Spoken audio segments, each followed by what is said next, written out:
Utsakadoriba Equigi cultural program Manung Hanba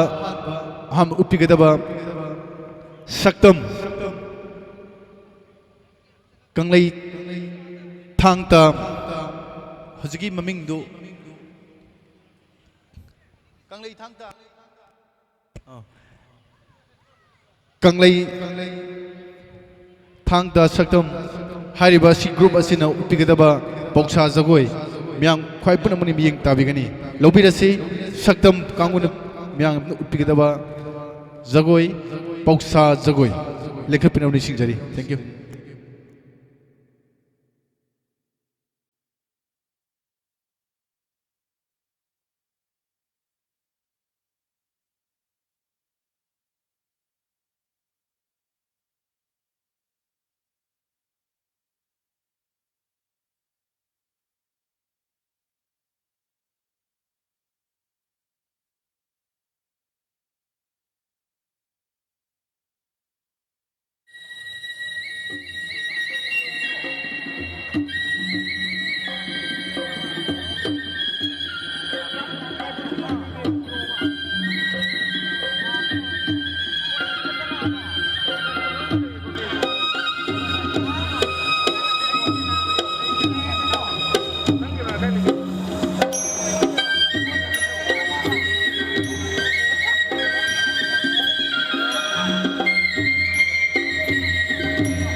Pina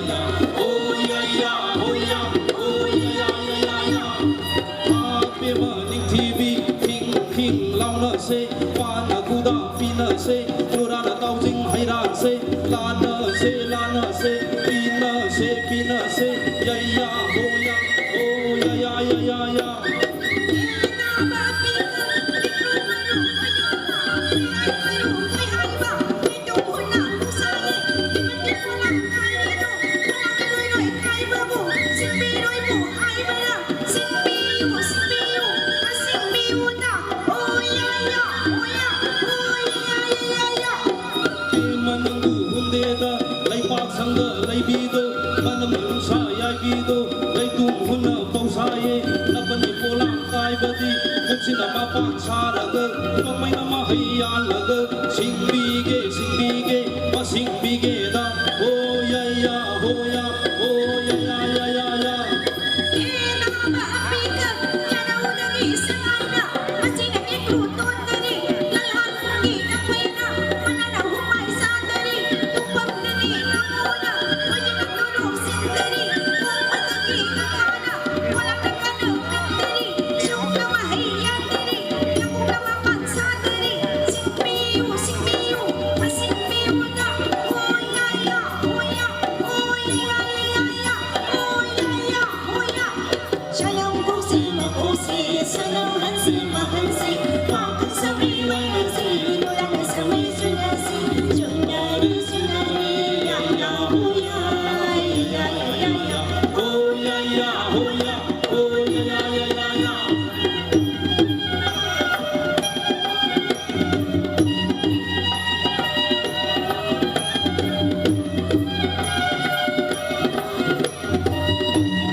Thank you. Miyam mangda huzi ubi kiba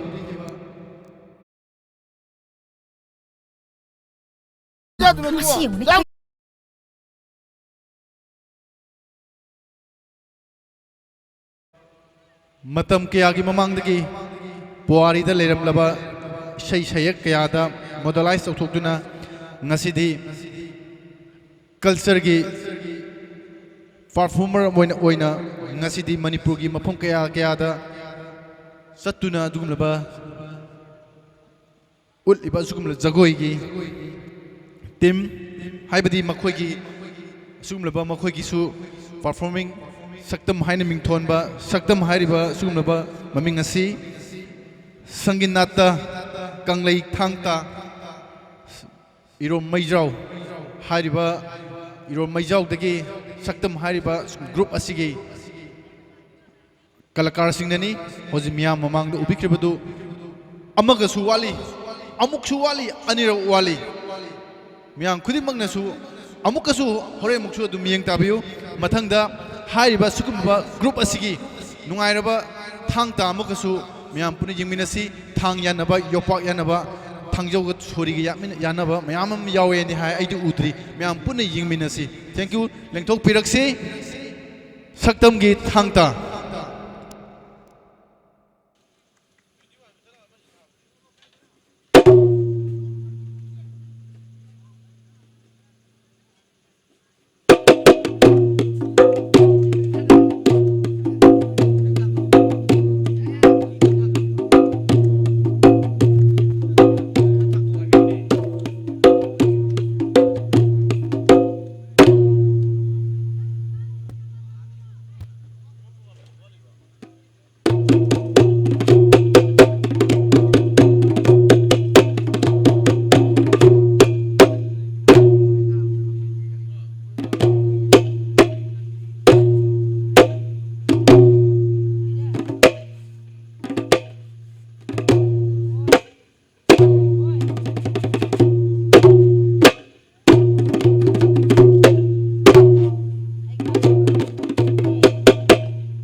adongai matam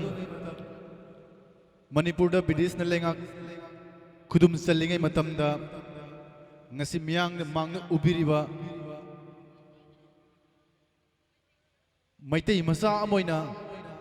thang ta gi haithoi singthoi ba kayabu matam aduda nomai singdol bu nomai maton bu thangna lantheng nakhiba matam adugi yamna lemjanmingai oiraba yamna kalak ngai oiraba ngasigi mirolna tawbu ngamlaroi doba kaya amabu ngasi mak Kanglei Park Manipur thang tana aikhui gu oi hubu phangori bani asumlaba phajakraba maitai gi thang tabu hoji mak miyam na kari haina ubiri amukdang khantaduna yengsi nongmeiga thanga lamba tawbada thoidongna sop khidraba maitai masagi haithoi singthoiba sigi damakta hena ngasi masak nairaba makhoi gi damakta sahi gi palan tawriba ikoi gi lebak asigi angam mathosing mingoin hangasarbada pona bajabasi b trikendrajit thangal general asugumlaba maming panbada tujunungai oiraba thang tagi haithoi singthoiba makhoina manipur bu Kanglei Park Manipur bu lahoba ngam bagi thauna asi matam sangna thang tena lahoraba Manipur asi lahoraba mikup tudagidi ngasidi matam sangna thang ta kadai chakhrabdona hojik thang ta se hoi ubada aikhoina kari haina miyeng ububage amuktang khanthana yengminasi ngasidi aikhoina Zagoi amagumna thawdu amagi thawgai amagi kumai amo oina urakpasi tasengna thamoi su nuaite adubo ngasidi school khudingi ngasi haidaba yade hainana hainabagi pandamda sigi subject amo oina sport onthokibadawna tawbas sport onthokibadawna tawbra haibagi wakalonda mioi kya amana hangnadaba natti amna nungaijai ngasigi sugumlaba Sanginata thangta hairiba group asigi hoji mak utpikhiba pauksa jagoi amadi thangta makal mathengi utpikhra matung asida hojik group asigi aroiba tomina baidamakta sem saba loibre loin lobirasi Loktak Saitharol hairiba Loktak Saitharongi Zagoi asigumlaba asi hek miyang tabina baidamaktasu amukan ningsingjari koksinjari saktamgi miyang utpigadaba Loktak Saitharoi. Thank you.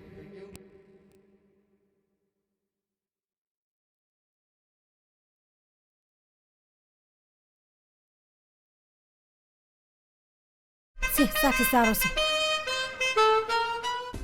시부 가만히 자두니 시부 이마 이부 가만히 자두니 시부 Kainom이 아씨 할아버지 가이드나 하고 숨도 야고 샤도 가만히 자두니 시부 Kaidaurakin hey, angang siningay tawri siya. yelangaw bayaw da bagini pabung. Si, unto kunida.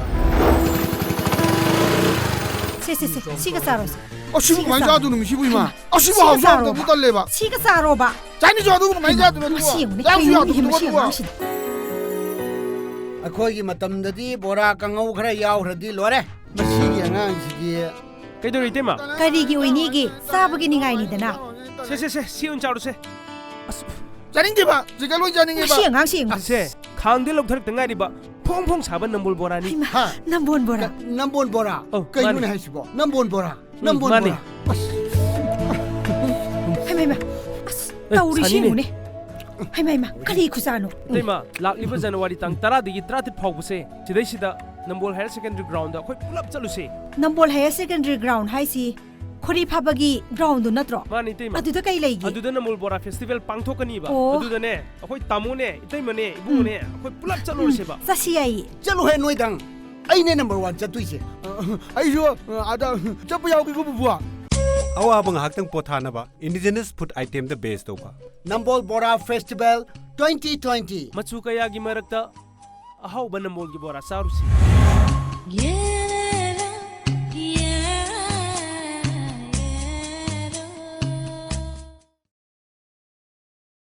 ꯚ꯭ꯌꯨꯒꯤ ꯃꯇꯦꯡꯅ ꯎꯕ ꯐꯪꯕꯤꯒꯗꯧꯔꯤꯕ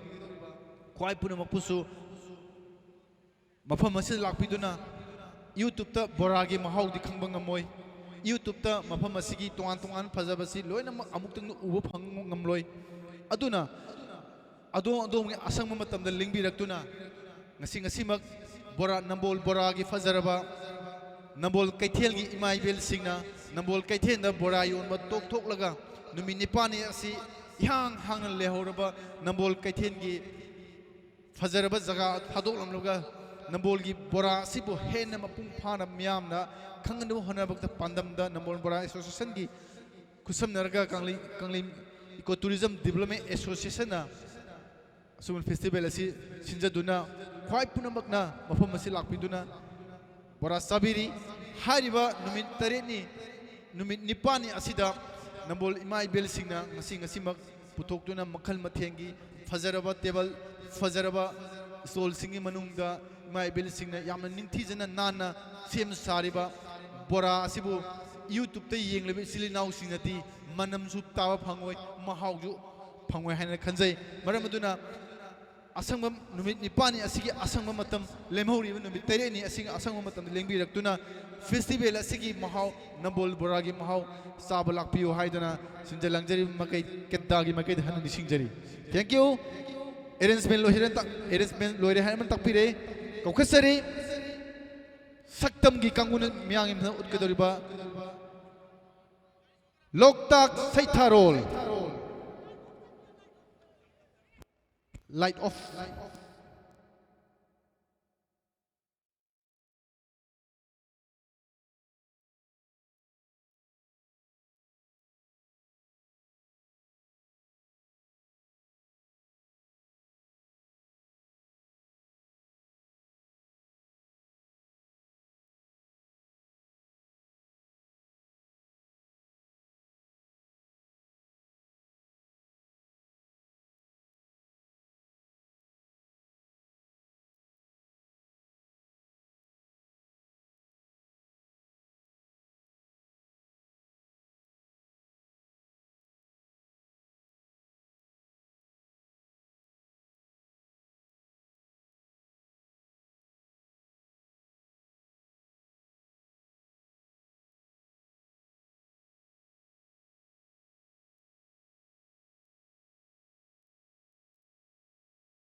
Inung menongon temlugli Boi đi soya helugli Singkai pidup tadi na Angan kudi silugli Maringi yen ma khung ni ma Kai de yen ngon nung dugi Mapalgi yen ai thực tung Siêng la nước kê kê Ya cây rê Hay rêm chẳng lai thiên bi na Mà ba đi sayên thiên bư na Siêng la ui đưa lòng muôn bi U thông cô bi siêng la nê Inung bư nông alam dai dai Siêng la nê tung tung Khung lức lên 平白宁头帮wal切，雷比显马昂不，光了能把乌接了嘞。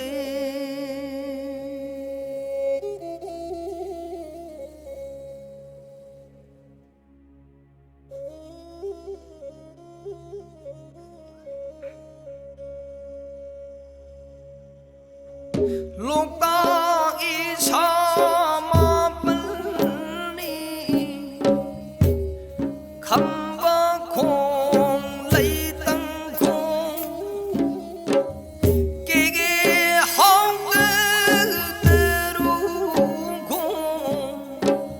sa riêng u hà ninh thâu ni ngã khá lấy mà Madam na thang jing li wa mai khong na ka re tham khong mang na kum le tham pa kampung gi di ma na nu ma don tim sin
yamna fazaraba loktak saitharol marol thokna loktak amadi kebil lamjau gi sangai bu marol thokna miyangi maphamda utpiriba jagoi loising sai jagoi mathang mathang ahum tawriba makhoi asuki matik talent leina jagoi ahum asi sana bo honabada makhoi uji uji uriba mioi khrasing asina mapung phana utnabu honabada yamna kan honabigi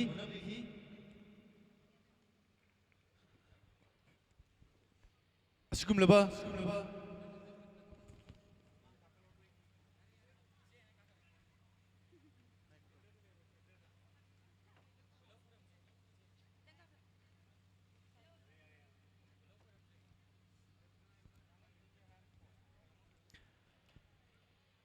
Sagit natta Kanglei thangta myang apun saktam haira khangnariba sigumlaba saktam loising asigi yamna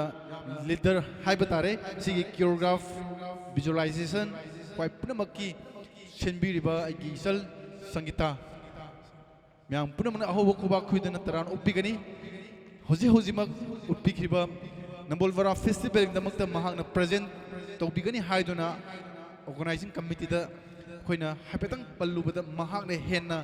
jagoi amakakhtang utpiwa haibada mana jagoi ahum utkani na haibira buida makta yamna nungai phungtuk sei asigi damakta sangita da aikoina ngamjaba koi khudon pol amakhtang sinajage koigi kai khumnajaba president gi tamo rangilal na asigi sumlaba khudolasi bibigani election biraksi koi volunteer sing koi yamna sambak khudol amakhtang myam pun bagi mahut sinjaraga sangita da asi ki kudol policy kusina sage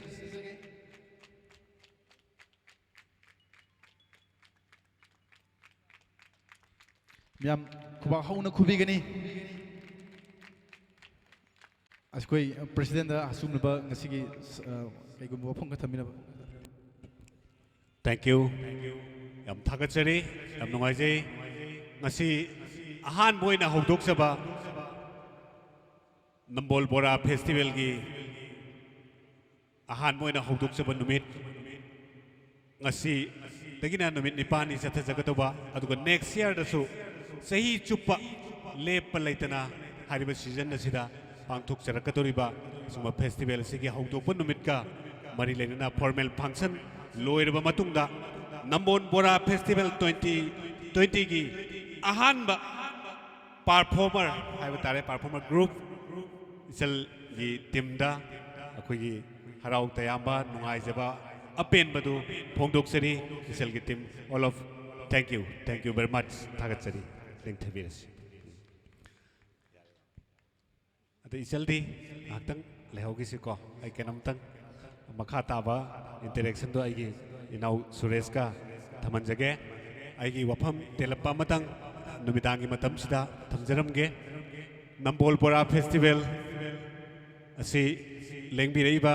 arap mafamdagi stall hangba lakpiniba amati aikoigi Nambol bazar gi kaithel manungda phambiramba nungsijaraba aikoigi Nambol Bora gi hotel tawbiniba imaibel sing loinana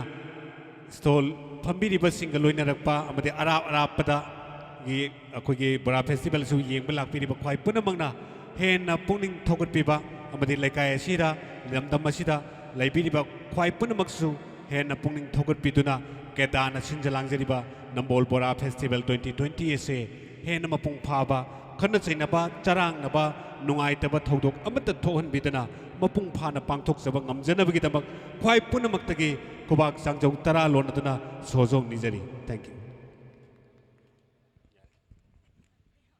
you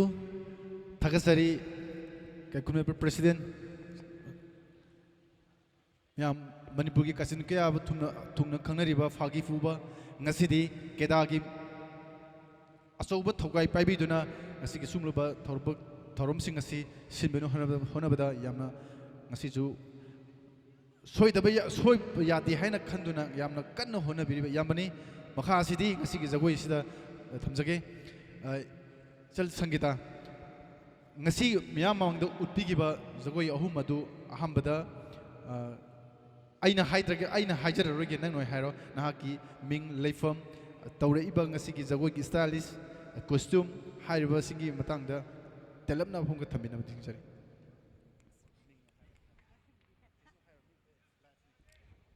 ꯑꯍꯥꯟꯕꯃꯛꯇꯗ ꯇꯤꯟꯕꯤꯔꯤꯕ ꯏꯃꯥ ꯏꯕꯦꯜ ꯏꯆꯤꯜ ꯏꯅꯥꯎ ꯑꯃꯗꯤ ꯏꯕꯨꯡ ꯏꯄ꯭ꯋꯥ ꯈ꯭ꯋꯥꯏ ꯄꯨꯝꯅꯃꯛꯄꯨ ꯇꯣꯜꯂꯕ ꯁꯪꯒꯤꯇꯥ ꯅꯤꯡꯊꯧꯖꯥꯅ ꯈꯨꯕꯥꯛ ꯆꯥꯡꯖꯧ ꯇꯔꯥ ꯂꯣꯟꯅꯔꯗꯨꯅ ꯏꯀꯣꯛꯅꯅ ꯈꯨꯔꯨꯝꯖꯔꯤ ꯑꯩ ꯏꯔꯣꯃꯩꯖ꯭ꯔꯥꯎ ꯃꯃꯥꯡ ꯑꯋꯥꯡ ꯂꯩꯀꯥꯏꯗꯒꯤꯅꯤ ꯑꯩꯒꯤ ꯕꯕꯥꯒꯤ ꯃꯃꯤꯡ ꯅꯤꯡꯊꯧꯖꯝ ꯁꯅꯥꯖꯥꯎꯕ ꯑꯩꯅ ꯏꯃꯥꯒꯤ ꯃꯃꯤꯡꯅ ꯅꯤꯡꯊꯧꯖꯝ ꯑꯣꯡꯕꯤ ꯏꯕꯦꯝꯍꯜ ꯗꯦꯕꯤ ꯃꯈꯣꯏꯒꯤ ꯃꯆꯥ ꯇꯔꯨꯛ ꯁꯨꯕꯒꯤ ꯈ꯭ꯋꯥꯏꯒꯤ ꯂꯥꯁꯅꯤ ꯑꯩꯅ ꯃꯁꯤꯒꯤ ꯂꯝꯕꯤꯁꯤꯗ ꯆꯪꯉꯛꯄꯗ ꯑꯗꯨꯛꯀꯤ ꯃꯇꯤꯛ ꯑꯋꯥꯕ ꯅꯨꯡꯉꯥꯏꯕ ꯀꯌా ꯑꯃ ꯃꯥꯌꯣꯛꯅꯈꯤ ꯑꯗꯨꯕꯨ ꯅꯣꯡꯃꯗꯤ ꯑꯩ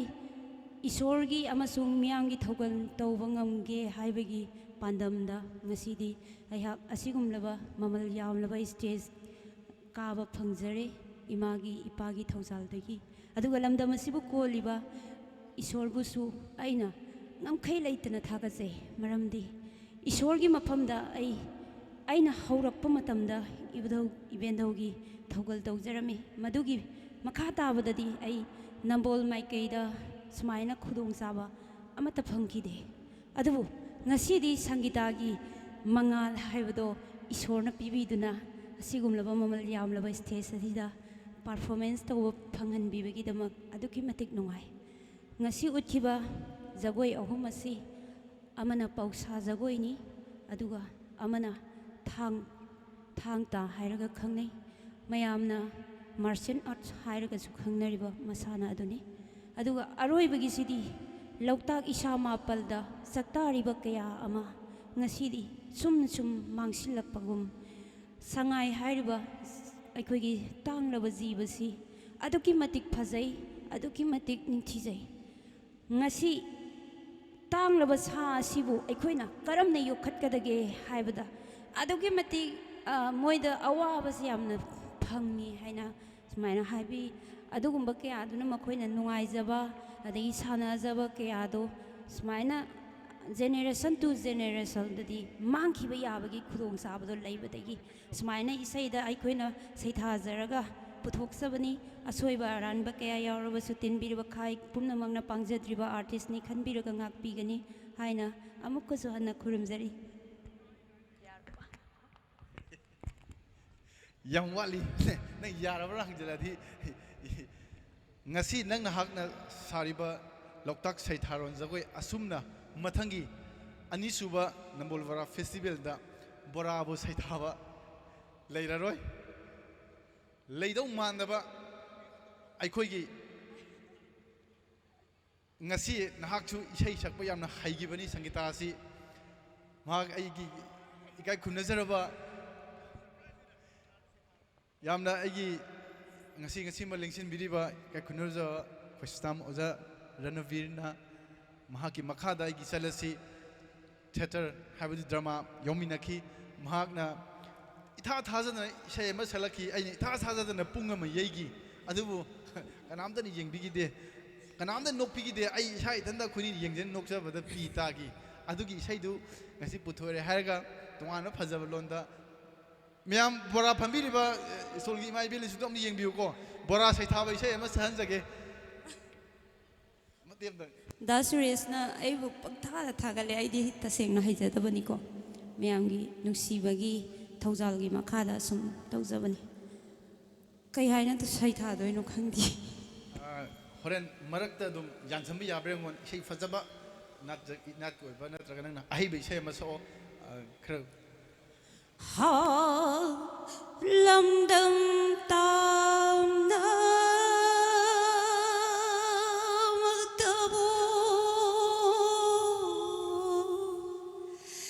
호텔 판비리 위실이나 오사 ngasi kurunomi ita thana thabum pharapmatanda thabal mangal maraksida Makal mathil kayana Leiting oiraga Beshol makal Sputhok libi isil ina sa Pangzadribi ay hana Mamal yam lewa is this takta performance wasibu ubi hovaro isil inausa ꯑꯩꯅꯒ ꯈꯨꯝꯃꯗꯤ ꯐꯖꯗꯧꯖꯥꯠꯅꯤ ꯑꯗꯨ ꯍꯩꯇꯕꯅꯤꯅ ꯐꯖꯅ ꯍꯧꯕꯤꯌꯨ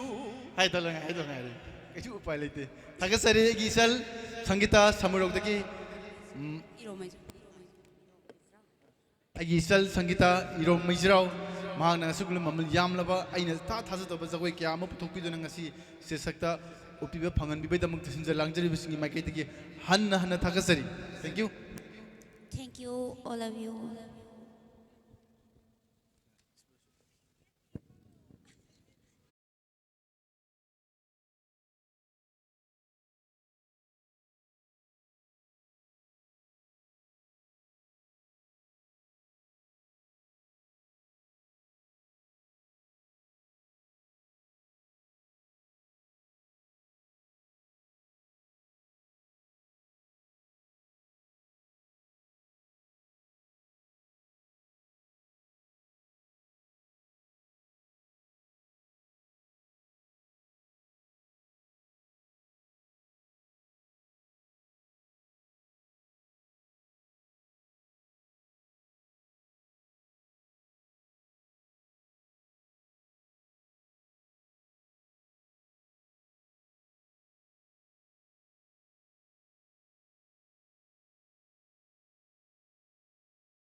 ꯑꯗꯨꯗ ꯅꯝꯕꯣꯜ ꯕꯣꯔꯥ festival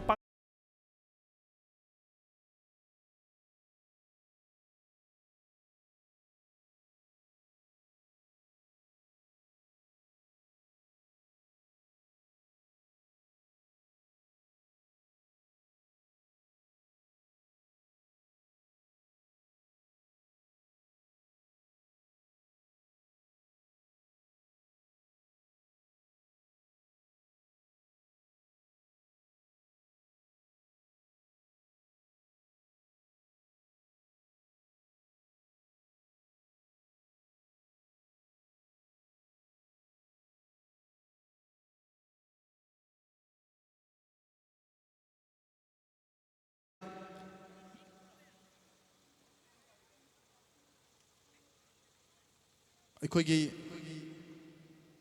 E rickshaw ꯍꯥꯏꯕꯗꯤ ꯎꯜꯂꯧꯗꯒꯤ ꯍꯧꯖꯤꯛꯃꯛ E rickshaw ꯍꯥꯡꯕꯤꯔꯤꯕ showroom ꯑꯁꯤꯒꯤ ꯏꯟꯇꯔꯄ꯭ꯔꯥꯏꯖꯦꯁꯀꯤ ꯃꯤꯡꯗ ꯁ꯭ꯄꯣꯟꯁꯔ ꯇꯧꯕꯤꯔꯛꯂꯤ ꯍꯥꯏꯔꯤꯕ ꯑꯩꯈꯣꯏꯅ ꯄꯟꯕꯗ ꯆꯤꯊꯍꯧꯕ ꯑꯩ ꯍꯣꯔꯦꯟ ꯃꯊꯪꯒꯤ ꯒ꯭ꯔꯥꯎꯟꯗ ꯑꯃꯨꯛ ꯃꯌꯥꯝ ꯃꯐꯝꯗ ꯅꯤꯡꯁꯤꯡꯖꯒꯦ ꯑꯩꯅ ꯁꯤꯟꯖꯔꯛꯏꯕꯁꯤ ꯑꯩꯅ ꯆꯤꯊꯕ ꯈꯔ ꯌꯥꯎꯔꯦ ꯗꯤꯇꯦꯜ ꯑꯗꯨ ꯑꯩ ꯍꯣꯔꯦꯟ ꯒ꯭ꯔꯥꯎꯟꯗ ꯑꯃꯨꯛ ꯊꯝꯖꯒꯦ ꯃꯃꯜ ꯌꯥꯝꯂꯕ ꯁꯦꯟꯒꯤ ꯃꯇꯦꯡ ꯑꯃꯗꯤ ꯄꯣꯠꯀꯤ ꯃꯇꯦꯡ ꯉꯁꯤꯃꯛ ꯑꯩꯅ ꯉꯥꯡꯖꯔꯤꯕ ꯑꯩꯅ ꯄꯥꯏꯖꯔꯤꯕ ꯁꯥꯎꯟ ꯍꯦꯔꯣꯖꯤꯠ ꯄ꯭ꯔꯣꯄꯥꯏꯇꯔ ꯍꯥꯏꯔꯤꯕ ꯁꯥꯎꯟ ꯂꯥꯏꯠ ꯑꯃꯗꯤ ꯁ꯭ꯇꯦꯖ ꯐꯤꯖꯪ ꯗꯦꯀꯣꯔꯦꯁꯟ ꯈꯨꯗꯤꯡꯃꯛ ꯑꯁꯤ ꯍꯦꯔꯣꯖꯤꯠꯅ ꯑꯩꯈꯣꯏꯗ ꯁ꯭ꯄꯣꯟꯁꯔ ꯇꯧꯕꯤꯔꯛꯇꯨꯅ ꯑꯁꯨꯝꯕ ꯊꯕꯛ ꯊꯧꯔꯝ ꯑꯁꯤ ꯃꯍꯥꯛꯅ ꯄꯨꯂꯞ ꯄꯨꯟꯅ ꯅꯠꯇꯕ ꯀꯔꯤꯒꯨꯝꯕ ꯑꯦꯔꯤꯌꯥ ꯈꯔꯗ ꯃꯥꯅ ꯁ꯭ꯄꯣꯟꯁꯔ ꯇꯧꯕꯤꯕꯒꯤꯗꯃꯛꯇꯁꯨ ꯊꯥꯒꯠꯆꯔꯤ ꯂꯣꯏꯅꯅ ꯑꯩꯈꯣꯏꯒꯤ ꯂꯝꯗꯒꯤ ꯂꯦꯡꯕꯤꯔꯛꯂꯤꯕ ꯉꯁꯤꯒꯤ ꯁ꯭ꯇꯣꯜ ꯍꯥꯡꯕꯤꯔꯤꯕꯁꯤꯡꯅ ꯁ꯭ꯇꯣꯜꯒꯤꯗꯃꯛꯇ ꯍꯥꯏꯗꯨꯅ ꯑꯩꯈꯣꯏꯗ ꯑꯉꯝꯕ ꯁ꯭ꯇꯣꯜꯒꯤ ꯃꯃꯜ ꯄꯤꯕꯤꯗꯨꯅ ꯉꯁꯤ ꯁ꯭ꯇꯣꯜ ꯑꯁꯤ ꯑꯩꯈꯣꯏꯅ ꯃꯄꯨꯡ ꯐꯥꯅ ꯁꯤꯟꯕ ꯉꯝꯖꯕꯅꯤ ꯑꯁꯤꯒꯨꯝꯅ ꯅꯝꯕꯣꯜ ꯕꯣꯔꯥ ꯐꯦꯁꯇꯤꯚꯦꯜ ꯑꯍꯥꯟꯕꯒꯤꯗꯃꯛꯇ ꯍꯩꯇ ꯁꯤꯟꯖꯔꯤꯕ ꯐꯦꯁꯇꯤꯚꯦꯜ ꯑꯁꯤꯗ ꯁ꯭ꯄꯣꯟꯁꯔ ꯇꯧꯕꯤꯔꯛꯂꯤꯕ ꯃꯇꯦꯡ ꯄꯥꯡꯕꯤꯔꯤꯕ ꯈ꯭ꯋꯥꯏ ꯄꯨꯝꯅꯃꯛꯄꯨ ꯍꯟꯅ ꯊꯥꯒꯠꯆꯔꯤ ꯃꯈꯥ ꯇꯥꯕ ꯑꯁꯤꯗꯤ ꯑꯩꯈꯣꯏꯒꯤ ꯐ꯭ꯌꯨꯖꯟ ꯃ꯭ꯌꯨꯖꯤꯛꯀꯤꯗꯃꯛꯇ ꯁ꯭ꯇꯦꯖ ꯁꯛꯇ ꯍꯧꯖꯤꯛ ꯁꯦꯝ ꯁꯥꯖꯔꯤꯕ ꯑꯁꯤꯒꯤ ꯉꯥꯏꯍꯥꯛ ꯇꯟꯖꯥ ꯑꯃꯨꯛ ꯂꯧꯃꯤꯟꯅꯁꯤ ꯑꯩ ꯉꯥꯏꯍꯥꯛꯇꯪ ꯂꯦꯞꯆꯒꯦ ꯑꯗꯨꯒ ꯁ꯭ꯄꯣꯟꯁꯔꯁꯤꯡ ꯑꯁꯤ ꯃꯔꯤꯛ ꯆꯨꯝꯅ ꯑꯃꯨꯛ ꯍꯟꯅ ꯊꯝꯖꯒꯦ ꯁꯣꯏꯈꯤꯕ ꯂꯥꯟꯈꯤꯕ ꯌꯥꯎꯔꯁꯨ ꯉꯥꯛꯄꯤꯒꯅꯤ ꯊꯦꯡꯛ ꯌꯨ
이시 온도군이다.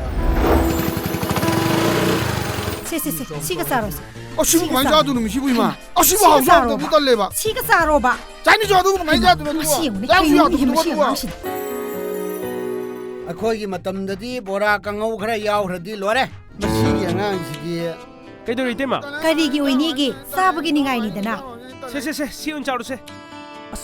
자닝게봐. 제가 로이 자닝게봐. 시 ꯉꯥꯡꯁꯤ ꯁꯦ ꯈꯥꯡꯗ ꯂꯧꯊꯔꯛꯇ ꯉꯥꯏꯔꯤꯕ ꯐꯣꯡ ꯐꯣꯡ ꯁꯥꯕ ꯅꯝꯕꯣꯜ ꯕꯣꯔꯥꯅꯤ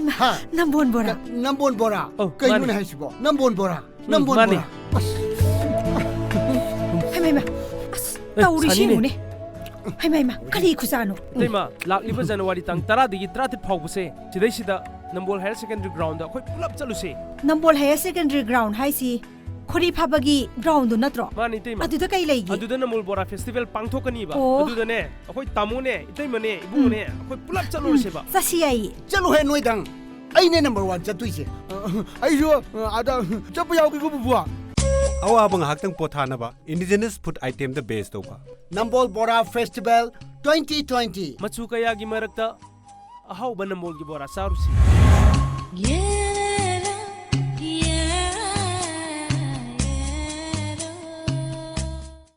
ꯁꯦ ꯆꯥꯛꯁꯤ ꯆꯥꯔꯣꯁꯤ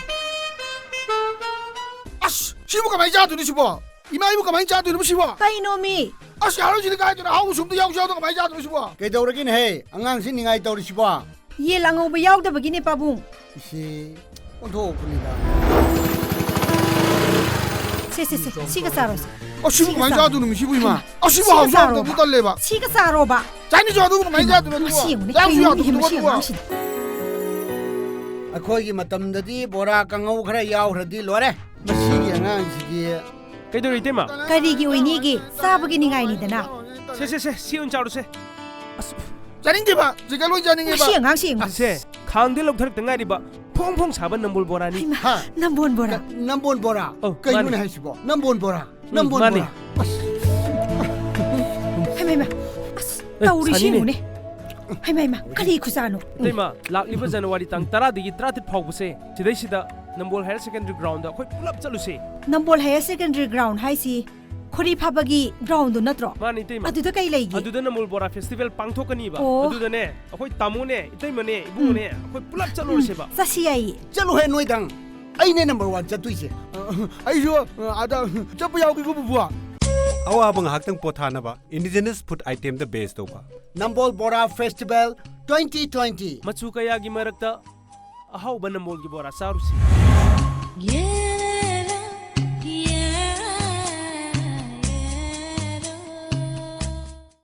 ꯁꯦ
ꯂꯩꯔꯒ ꯑꯗꯨꯝ ꯁꯦꯝꯕ ꯗ꯭ꯔꯝꯅꯤ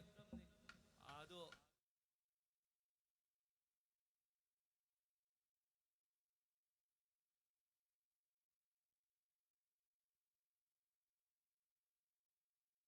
ꯄꯥꯈꯪ ꯃꯃꯤꯠ ꯌꯥꯝꯕꯒꯤ ꯂꯩꯁꯥꯕꯤꯅ ꯁꯥꯎꯕꯒꯤ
se aigi oidare ma sumagi oidare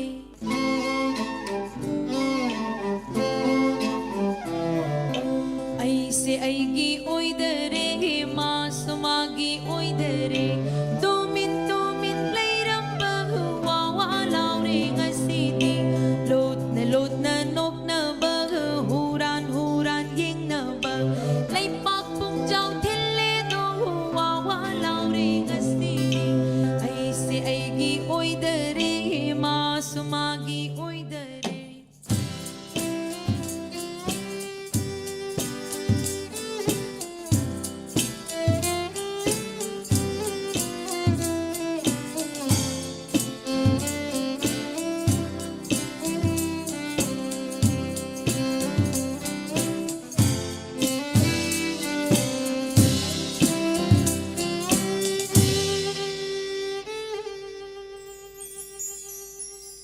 Numit khuding unaning bag pongja khuding yengjaning bag wangang khuding kochi kot khong thang khuding kham ban jaw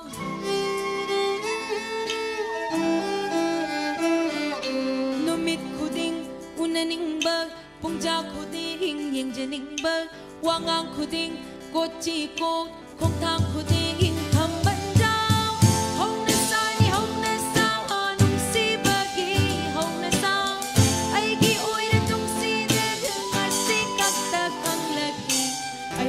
aigi oidare ma sumagi oidare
se aigi oidare ma sumagi oidare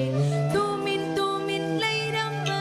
wa wa laure ngasini lot na nok na ba huran huran ying na ba lay pak pung jaw thille do wa wa laure ngasini ai se aigi oidare ma sumagi oidare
ꯆꯦꯛꯋꯥꯌꯥ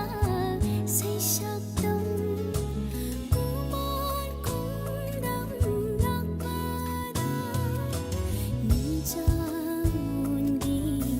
ꯇꯅꯧꯔꯦ ꯅꯨꯡꯁꯤꯔ ꯁꯤꯟꯊꯔꯦ ꯍꯥꯊꯝꯂꯦꯟ ꯂꯣꯏꯌꯨꯡꯕ ꯃꯤꯆꯥꯄꯣꯛꯀꯤ ꯄꯥꯝꯕ ꯍꯣꯌꯨꯡꯒꯨꯝꯅ ꯁꯛꯂꯛꯄ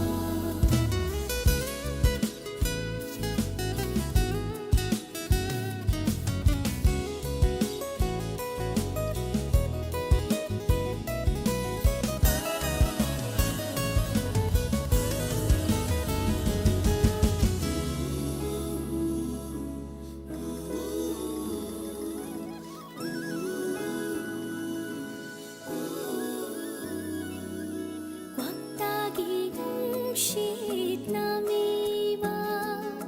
리리 콩도이 흘리와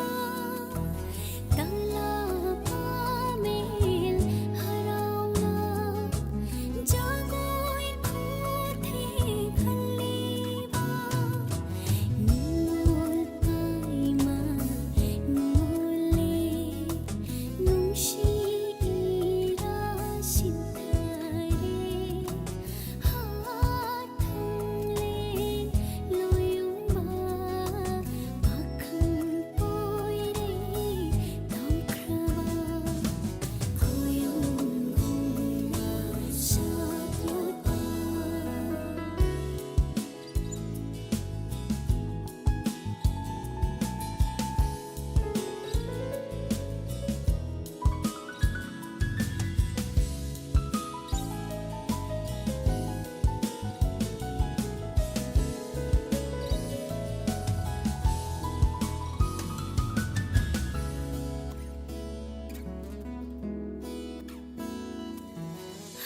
하득한 종굴락바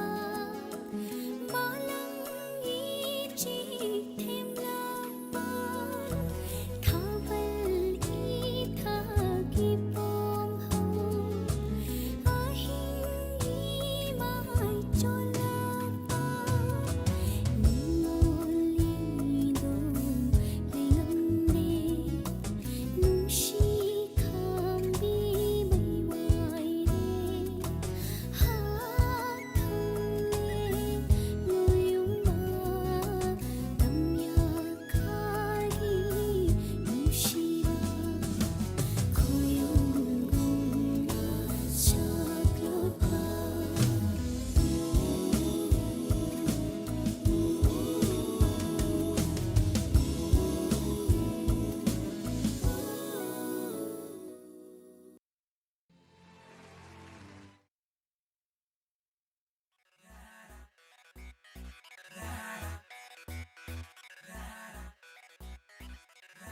하이드레스 누시에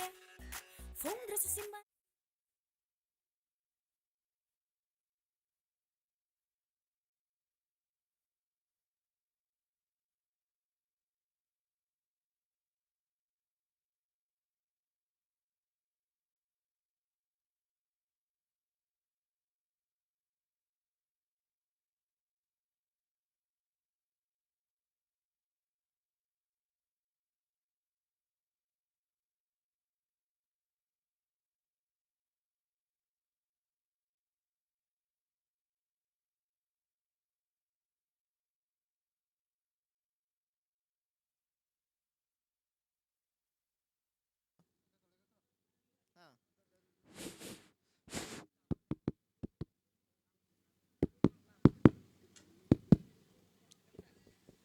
Hello.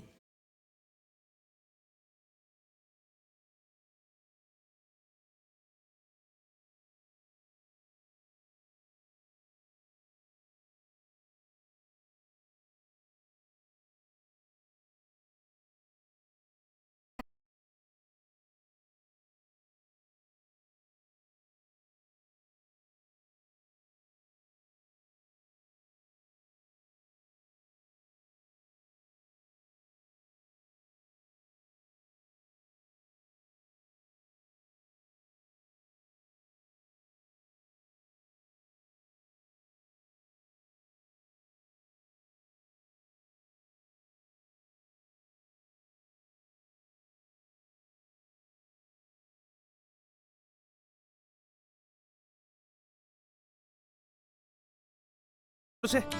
ꯑꯁ ꯆꯥꯅꯤꯡꯗꯦꯕ ꯁꯤꯒ ꯂꯣꯏ ꯆꯥꯅꯤꯡꯉꯦꯕ ꯃꯁꯤ ꯑꯉꯥꯡꯁꯤ ꯌꯦꯡꯉꯨ ꯁꯦ ꯈꯥꯡꯗ ꯂꯧꯊꯔꯛꯇ ꯉꯥꯏꯔꯤꯕ ꯐꯣꯡ ꯐꯣꯡ ꯁꯥꯕ ꯅꯝꯕꯣꯜ ꯕꯣꯔꯥꯅꯤ ꯍꯥ ꯅꯝꯕꯣꯜ ꯕꯣꯔꯥ Nambol Bora. Oh, Kayunin mani. haysibo. Nambol Bora. Nambol mani. Bora. ꯍꯩꯃ ꯑꯁ ꯇꯧꯔꯤꯁꯤ ꯁꯥꯅꯤꯅꯦ. ꯌꯦꯡꯉꯨꯅꯦ ꯍꯩꯃ ꯀꯔꯤ ꯈꯨꯆꯥꯅꯣ ꯏꯇꯩꯃ ꯂꯥꯛꯂꯤꯕ ꯖꯅꯋꯥꯔꯤ ꯇꯥꯡ 10ꯗꯒꯤ 17 ꯐꯥꯎꯕꯁꯦ ꯁꯤꯗꯩꯁꯤꯗ ꯅꯝꯕꯣꯜ ꯍꯥꯌꯔ ꯁꯦꯀꯦꯟꯗꯔꯤ ꯒ꯭ꯔꯥꯎꯟꯗ ꯑꯩꯈꯣꯏ ꯄꯨꯂꯞ ꯆꯠꯂꯨꯁꯦ ꯅꯝꯕꯣꯜ ꯍꯥꯌꯔ ꯁꯦꯀꯦꯟꯗꯔꯤ ꯒ꯭ꯔꯥꯎꯟ ꯍꯥꯏꯁꯤ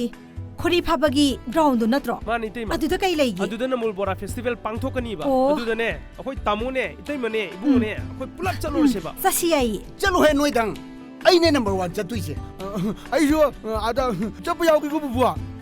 ꯑꯋꯥꯕ ꯉꯥꯏꯍꯥꯛꯇꯪ ꯄꯣꯊꯥꯅꯕ ꯏꯟꯗꯤꯖꯤꯅꯁ ꯐꯨꯗ ꯑꯥꯏꯇꯦꯝꯗ ꯕꯦꯁ ꯇꯧꯕ Nambol Bora Festival 2020. ꯃꯆꯨ ꯀꯌꯥꯒꯤ ꯃꯔꯛꯇ ꯑꯍꯥꯎꯕ ꯅꯝꯕꯣꯜꯒꯤ ꯕꯣꯔꯥ ꯆꯥꯔꯨꯁꯤ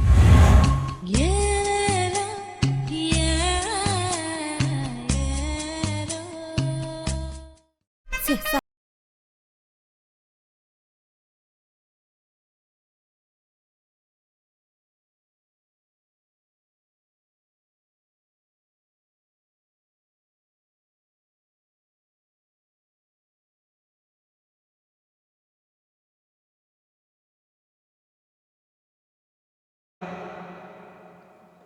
ꯁꯨꯝꯅꯇꯒꯤ ꯑꯩꯈꯣꯏꯒꯤ ꯒꯥꯔꯤꯒꯤ ꯊꯝꯖꯔꯤꯕ ꯐꯤꯌꯥꯔ ꯑꯗꯨꯗꯪ ꯊꯤꯕꯤꯔꯒ ꯑꯩꯈꯣꯏꯒꯤ ꯐꯦꯁꯇꯤꯚꯦꯜ ꯑꯁꯤꯗ ꯃꯇꯦꯡ ꯄꯥꯡꯕꯅꯤ ꯈꯟꯕꯤꯌꯨ ꯑꯗꯨꯒ ꯏꯅꯤꯡꯇꯝꯅ ꯐꯦꯁꯇꯤꯚꯦꯜ ꯍꯣꯜ ꯑꯁꯤꯒꯤ ꯄꯥꯛ ꯇꯧꯐꯝꯁꯤꯡꯁꯤꯗ ꯒꯥꯔꯤꯁꯤ ꯈꯥꯝꯕꯤꯔꯒ ꯏꯅꯤꯡꯇꯝꯅ ꯅꯨꯡꯉꯥꯏꯅ ꯑꯁꯤꯒꯨꯝꯕ ꯐꯦꯁꯇꯤꯚꯦꯜꯒꯤ ꯊꯧꯔꯝꯁꯤꯡ ꯑꯁꯤ ꯃꯄꯨꯡ ꯐꯥꯅ ꯃꯤꯠꯌꯦꯡ ꯇꯥꯕꯤꯌꯨ ꯒꯥꯔꯤ ꯃꯊꯛꯇ ꯄꯥꯛ ꯇꯧꯔꯤꯕꯁꯤꯡ ꯑꯗꯨ ꯁꯣꯔꯣꯛ ꯃꯊꯛꯇ ꯄꯥꯛ ꯇꯧꯕꯤꯔꯤꯕꯁꯤꯡ ꯑꯗꯨ ꯑꯩꯈꯣꯏ ꯁꯦꯀ꯭ꯌꯨꯔꯤꯇꯤꯒꯤ ꯏꯆꯤꯜ ꯏꯅꯥꯎꯁꯤꯡ ꯂꯥꯛꯑꯒ ꯃꯗꯨ ꯑꯩꯈꯣꯏ ꯇꯛꯊꯣꯛꯆꯔꯒꯅꯤ ꯃꯔꯝ ꯑꯁꯤꯅ ꯃꯈꯥꯗ ꯀꯨꯝꯊꯕꯤꯔꯛꯑꯒ ꯑꯩꯈꯣꯏꯅ ꯒꯥꯔꯤ ꯄꯥꯔꯀꯤꯡꯒꯤꯗꯃꯛꯇ ꯑꯦꯔꯦꯟꯖ ꯇꯧꯖꯔꯤꯕꯁꯤꯗ ꯈꯥꯝꯕꯤꯔꯒ ꯅꯨꯡꯉꯥꯏꯅ ꯐꯦꯁꯇꯤꯚꯦꯜ ꯍꯣꯜ ꯑꯁꯤꯗ ꯆꯪꯕꯤꯔꯛꯂꯒ ꯐꯦꯁꯇꯤꯚꯦꯜ ꯑꯁꯤ ꯃꯄꯨꯡ ꯐꯥꯍꯟꯕꯤꯌꯨ ꯃꯇꯦꯡ ꯄꯥꯡꯕꯤꯌꯨ ꯃꯤꯌꯥꯝꯒꯤ ꯃꯇꯦꯡꯅ ꯅꯝꯕꯣꯜ ꯕꯣꯔꯥ ꯐꯦꯁꯇꯤꯚꯦꯜ ꯑꯁꯤ ꯄꯥꯡꯊꯣꯛꯆꯕ ꯉꯝꯖꯒꯗꯧꯔꯤꯕꯅꯤ ꯍꯟꯅ ꯍꯟꯅ ꯍꯥꯏꯖꯩ ꯍꯥꯏꯕꯒꯤ ꯋꯥꯔꯧꯕꯤꯕ ꯇꯧꯕꯤꯒꯅꯨ ꯂꯝꯕꯤꯗ ꯒꯥꯔꯤ ꯈꯥꯝꯖꯤꯟꯗꯨꯅ ꯂꯩꯔꯒꯗꯤ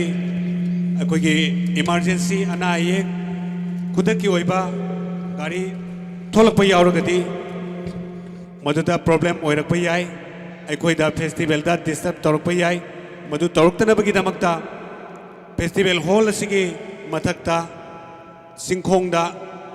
ꯂꯩꯔꯤꯕ ꯂꯝꯕꯤ ꯑꯁꯤꯗ ꯒꯥꯔꯤ ꯃꯇꯥꯏ ꯃꯇꯥꯏꯗ ꯈꯥꯝꯕꯤꯔꯤꯕꯁꯤꯡ ꯑꯗꯨ ꯐꯦꯁꯇꯤꯚꯦꯜ ꯍꯣꯜ ꯑꯁꯤꯒꯤ ꯃꯈꯥꯗ ꯊꯧꯊꯕꯤꯔꯛꯎ ꯒꯥꯔꯤ ꯄꯥꯔꯀꯤꯡꯗ ꯒꯥꯔꯤꯗꯨ ꯐꯖꯅ ꯈꯥꯝꯕꯤꯔꯒ ꯐꯦꯁꯇꯤꯚꯦꯜ ꯑꯁꯤ ꯃꯄꯨꯡ ꯐꯥꯅ ꯃꯤꯠꯌꯦꯡ ꯇꯥꯕꯤꯌꯨ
하이드로스 무시해 퐁드로스 신맛이나 라이너리 버머리세 난게 애기 맛없이 보이나데 하이게라 낙곡단 나비 박레 호호란바 아이기 탐모이부 후란바 밑국 코딩 공자 코딩 낭원다 옌자리바 감자리바 밑행세 강자디나 하우나 사리 라이노 따비 음자비 닝티비나 따오다 랩크라바니 아이기 분시세 랄랄랄랄랄라 랄랄랄랄라 강라로이 맞다고 강신하다 살았노 강신하다 살았노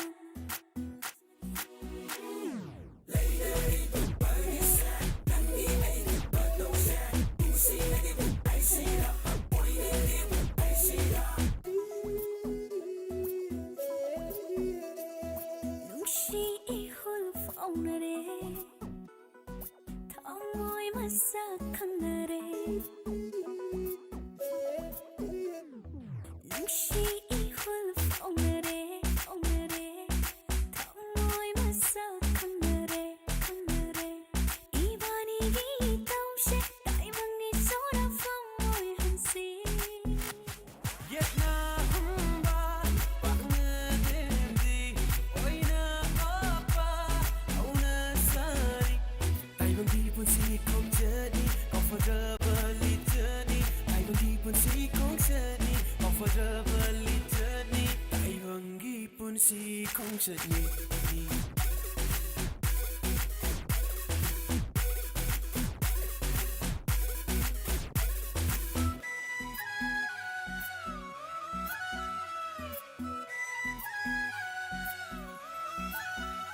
Lungsi ipak lanjare lamba fangle kai bang sida ngasi oire ire mai jarapa nungsiba nungsi ipak lanjare Mai jarak penuh siwa imangale plere re Kanu bado jumle jumle jumle Bakalani jana rene rene Nungsi naram heivani se Fungok tara nungsi naram le Thamoyani mari leiram le Haidrosu nushie Fongdrosu simbasina Lainari bamarise nangi egi matause Koina de haigera ra Nishna de haisira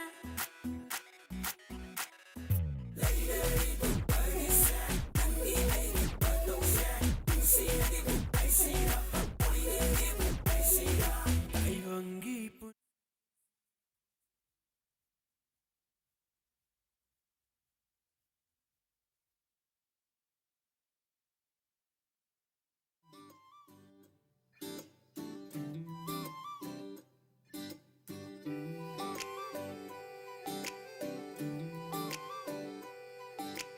ꯑꯉꯧꯕ ꯂꯩꯆꯤꯜꯅ ꯐꯤꯖꯪ ꯈꯟꯕ ꯂꯣꯏꯕꯤ ꯆꯤꯡꯁꯥꯡꯅ ꯇꯨꯝꯄꯛ ꯂꯦꯞꯂꯤ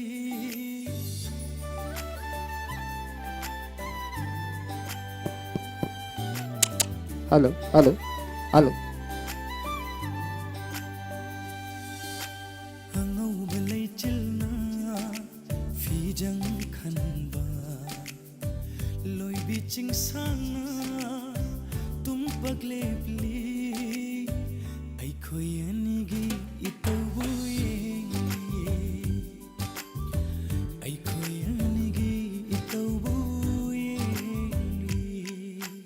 Asang bahanauna Jeray thonba Tamna sandupa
Check. Check. Check. Check. Check. Tamko.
check cheer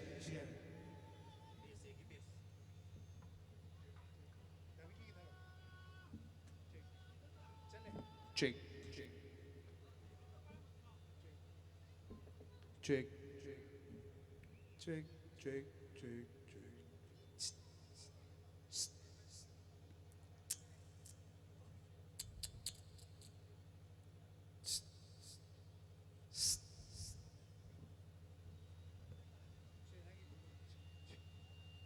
check check check check check check check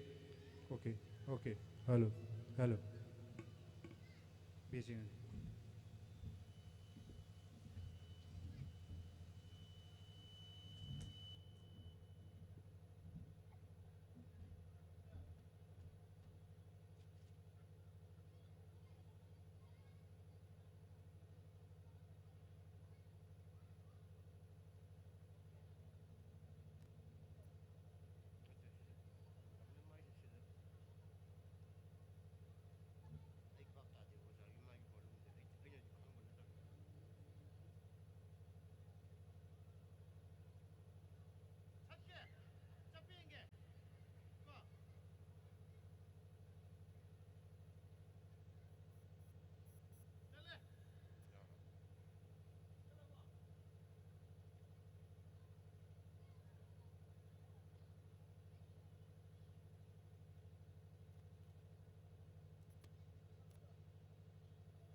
Hello, check.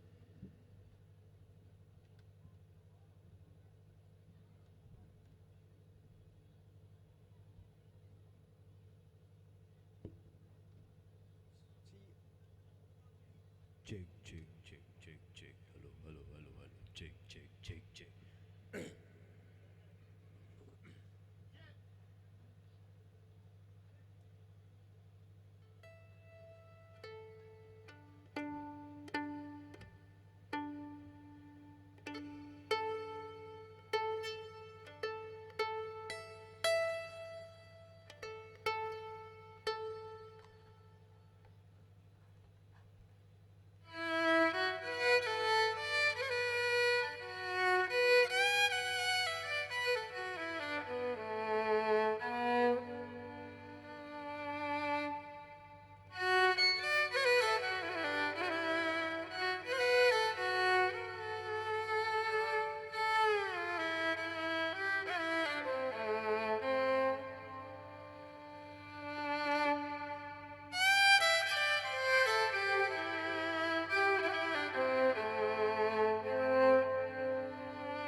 check, check. Hello, check.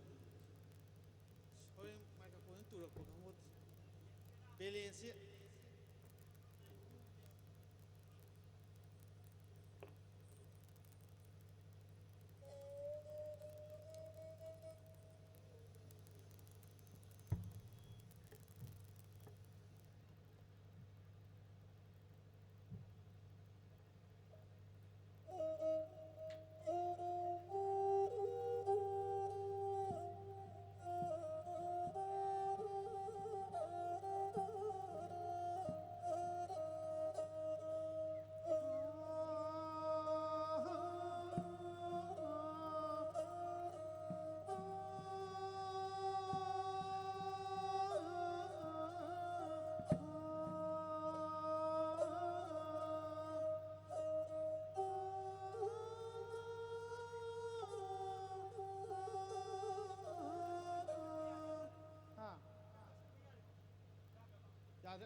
Microphone kramano.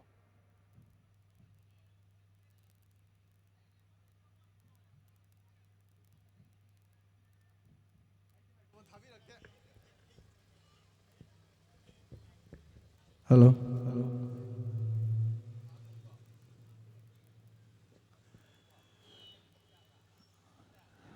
Nambol Bora Festival. Aha manumiki aroi ba program. Hauna bai damak ta sem sa punoi loijare. Aigi tungda ubiriba miyam gine mangda laibiriba stage sakta hek uba matada hapheka tururaga di loina mak sok kadawa malaba yamna tanglaba tangba haibadi uriba posiga tholak kadru makhonduga anigi khenaba dubuni tanglaba yamna tanglaba instrumental singna ngasigi miyamgi mit amasung nakung pelanduna yum da laibiriba madi ground asti laibiriba kudimak ki thamoi bu sumat pikadoriba yamna manipur gi yamna tanglaba adugumlaba musician singni indigenous item singbu haibadi manipur ki lairiba mamangai matamdagi maitai aikoina sizinnarakliba polam kayabu posak khara khangat saraga semjaba Kanglei Park experimental music bell haina mingthonduna ngasi mak Nambol Bora festival ngi damakta miyangi mit nakong pelan gadoriba Kanglei Park Manipur experimental music bell na samna harabada miyam thudo hidona khangnariba fusion music ariba matamgi Manipur ki puari ka loinarak laba mang kiba yaba leiram laba lon haibadi ngangnariba aikhoi ngasi ngasi privately ngangnariba lon mamangai gi lon wangu lon asina chingba jati mayam asigi lon kharada base tawba musician singna ariba isei singbu anauba maongda nungainaba wakhallonda mangdanaba damakta indigenous items mayam asibu pukat piduna Kanglei Park Manipur experimental bell asina makhoi thawai yauna tasinjaraga ngasiga sigumna ben asi likhat kiba toido hendongna aina hairudragasu uriba asi ukok wakok mayam ama punsanjaraga bel siamlibani aigi yelomda leramliba pena adagi violin manba khudingmak instrument paiba masa makna saduna crafts ki haibadi kutsa haibagi wakholan amasu yauriba aikhoi dal phangliba wa u asina singba polam kya asibu makoina instrument oina pukhalaga Kanglei Park Manipur ki kachin kaya singba thungna miyamda asauba thauda ama logduna mangkhigadroba lon tongan ba wakhalun kyabu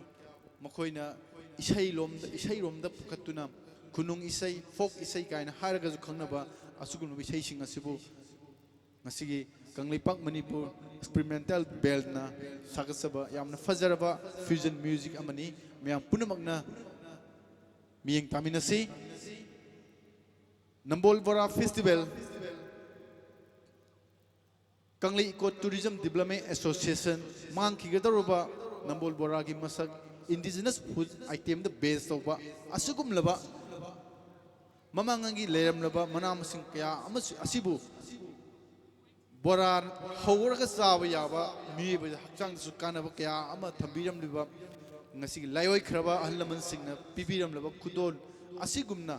indigenous food ta base of asugumna ngasi musician singsu indigenous polam kaya ama sagat zaraga semzaraga musician asi ngasi miyang gemang usagadoribani hojek aini am ka hena explain tawdra kasu todo hendan khangnaraba lakpiriba ngasi gi fusion music ki the Kanglei Park experimental music band miyam na kubak ahoba khuduna ngasi gi se sakta kokol pagi tanza logsage amuktang mahau yingbiu amuktang taste tawbiu bora hawa mahau adugumna ngasigi Kanglei Park vel asigi yamna ahawba mahau amusu yingbiu YouTube ta TV da kaida ubudo natabida ngasidi aigi mangmaktada miyangi mangda songjoy soidana ubu phangbiragani loina na Kanglei view ki tarapta yumthong khudingmakta maifu tektana faijub chingkatana yengbiba khwai punamaksu mit singbiro akhoi hojik sungchoi soidana haunaba eren thorang tukjarge kausinjari Kanglei Park Manipur experimentary belgi silinau singbu meyam auba khwa khuduna ngasigi asuma asigumlaba sei habdi fusion music ki sei sing asubu meyam mangda kudol tomida maning singjari thank you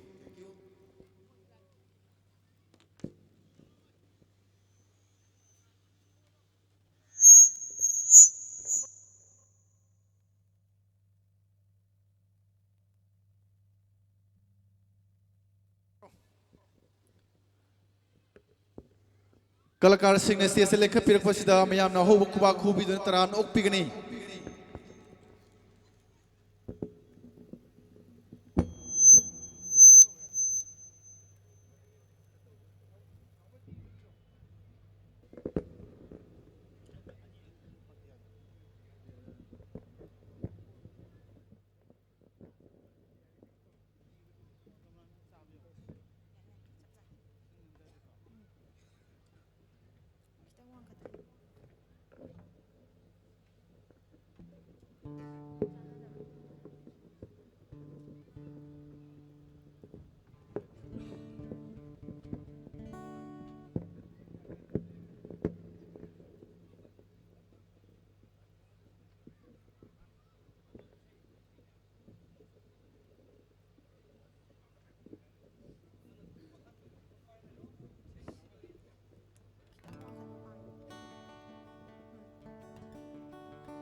상하이게 마요니 징미 땀이게 큰토람 시로이 리리기 산금니 농인 잭라기 잣다파 말림부 포이나 빠잉암비 하드 탕공 람포이비 잭라는 포이레이 땀나 막뜨고 빠이르고 롭딱 빠뜨고 붙잡다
ngasi wakjinggi tara mangani panba yaifarabu numida sida ahan mamaktada lepchariba leijariba mafum asidagi lamdam asibu konbiriba ibudau kori phaba madi event thau chaning leimabu tolaba salaicha singna mafum asidagi kurumjari loinana ngasi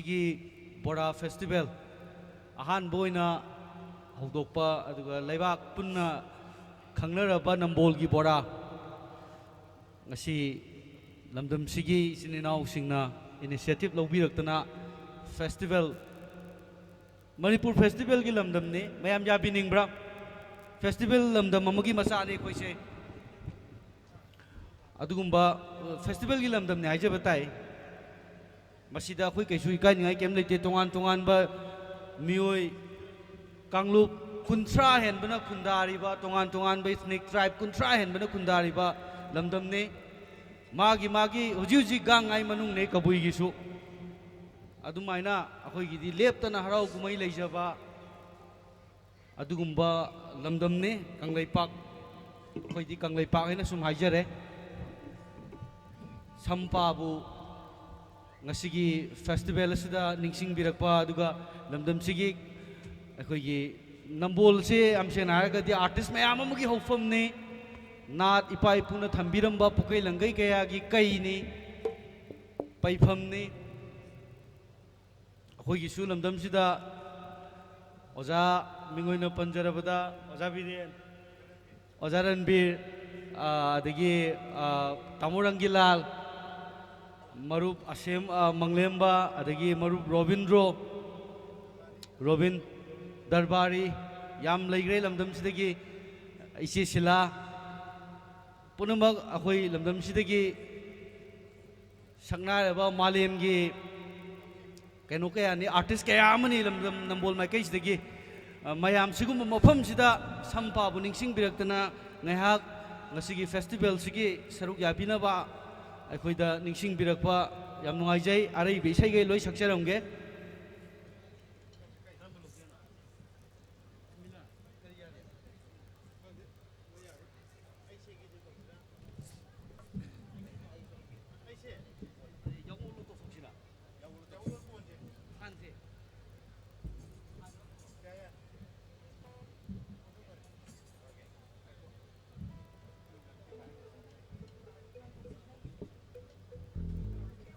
akhoi jing aksu matam su lojagre akhoi na paijari bu khulai sing je guitar khang natana tai gai di sana sajabo oiba aduna miking da su matam yam logi boire adubu nungai ra bangasigi limit sida akhoi gi hujik semjari ba puthoktri ba isai amaka gai tare sembadi loisala aba hujik laboratory da kanna process tori ba isai amaka lanthok jage nungai taba soibe orbusu ngakpigani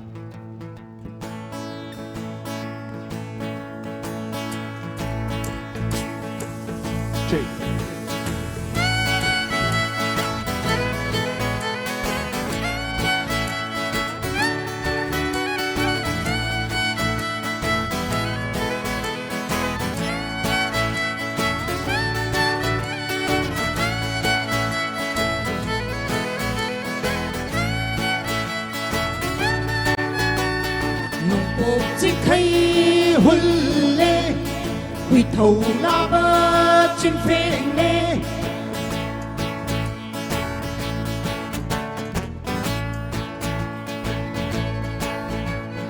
nông bộ chỉ khay hôn lê huy thầu la bơ trên phê lê ta ra trang nhân cha đời cơ hôm lê tung khul ta li bơ ngài mang lao đê tao đê bờ mang lấy bát đê ngao đê bờ ha ha sa nâu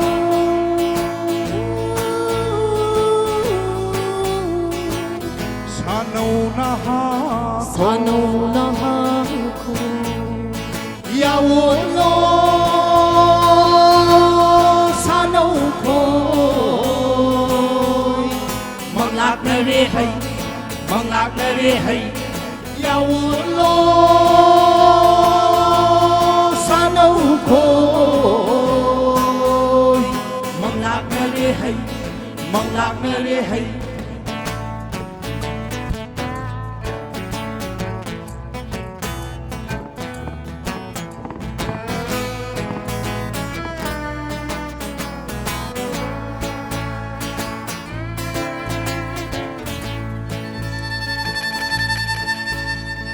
samu kakaramu cha cha. Samu kakaramu cha cha, samu kakaramu cha cha. Lagliba singu haudong la boima, chaliba singu leira khula. Ho lagliba singu haudong la boima, chaliba singu leira khula. Samu kakaramu kaka, samu kakaramu cha cha.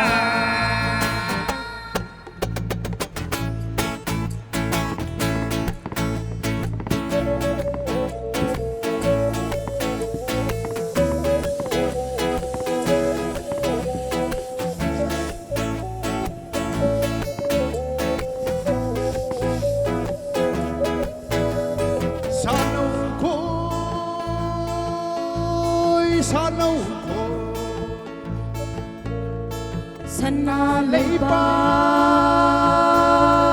machani lai đây bác cơ pobani. Sana leibak machani lai đây bác cơ pobani. Napal matutong napal tanoy noy, napal matutong napal tanoy noy. Ya wolo sana upoy, manglak na riba.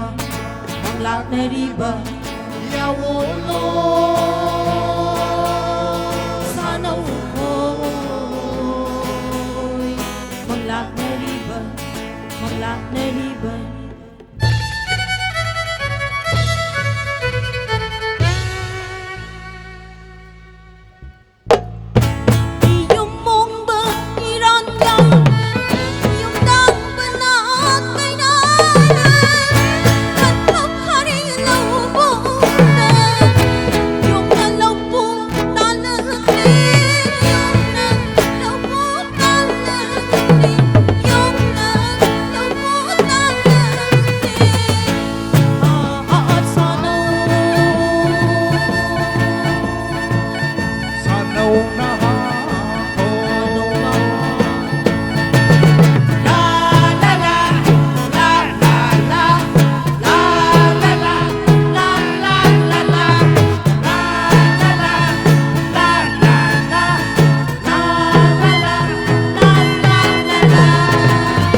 ꯑꯗꯨꯝ ꯁꯛꯊꯖꯔꯛꯀꯦ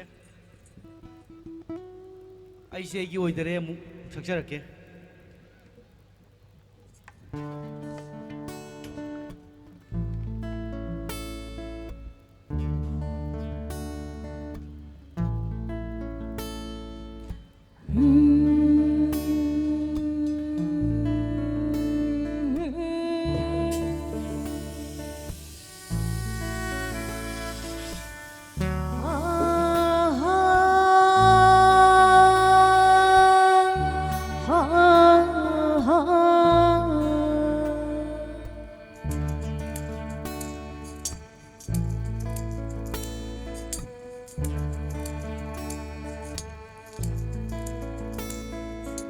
ꯑꯩꯁꯦ ꯑꯩꯒꯤ ꯑꯣꯏꯗꯔꯦ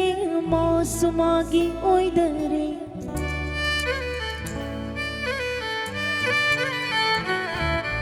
ꯑꯩꯁꯦ ꯑꯩꯒꯤ ꯑꯣꯏꯗꯔꯦ ꯃꯥꯁꯨ ꯃꯥꯒꯤ ꯑꯣꯏꯗꯔꯦ ꯇꯨꯃꯤꯟ ꯇꯨꯃꯤꯟ ꯂꯩꯔꯝꯕ ꯋꯥ ꯋꯥ ꯂꯥꯎꯔꯦ ꯉꯁꯤꯗꯤ ꯂꯨꯠꯅ ꯂꯨꯠꯅ ꯅꯣꯛꯅꯕ ꯍꯨꯔꯥꯟ ꯍꯨꯔꯥꯟ ꯌꯦꯡꯅꯕ ꯂꯩꯄꯥꯛ ꯄꯨꯡꯖꯥꯎ ꯊꯤꯜꯂꯦꯗꯣ ꯋꯥ ꯋꯥ ꯂꯥꯎꯔꯦ ꯉꯁꯤꯗꯤ ꯑꯩꯁꯦ ꯑꯩꯒꯤ ꯑꯣꯏꯗꯔꯦ ꯃꯥꯁꯨ ꯃꯥꯒꯤ ꯑꯣꯏꯗꯔꯦ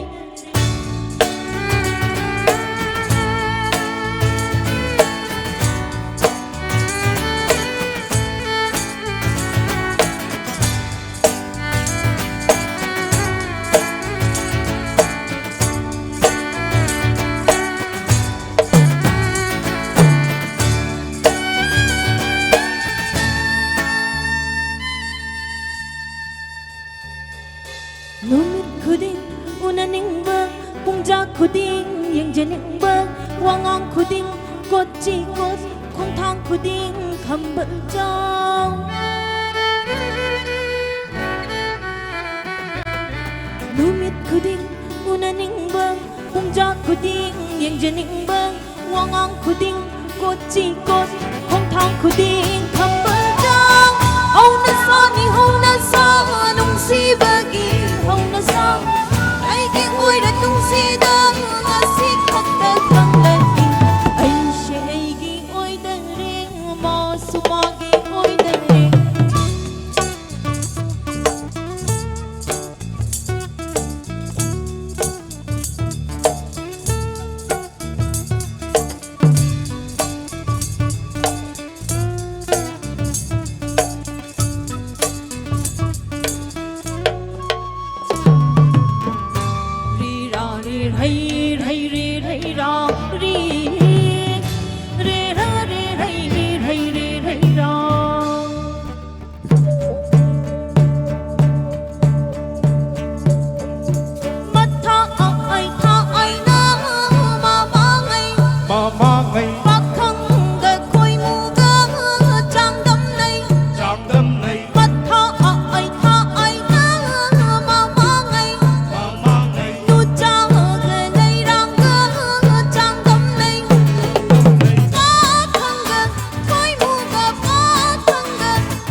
mathangda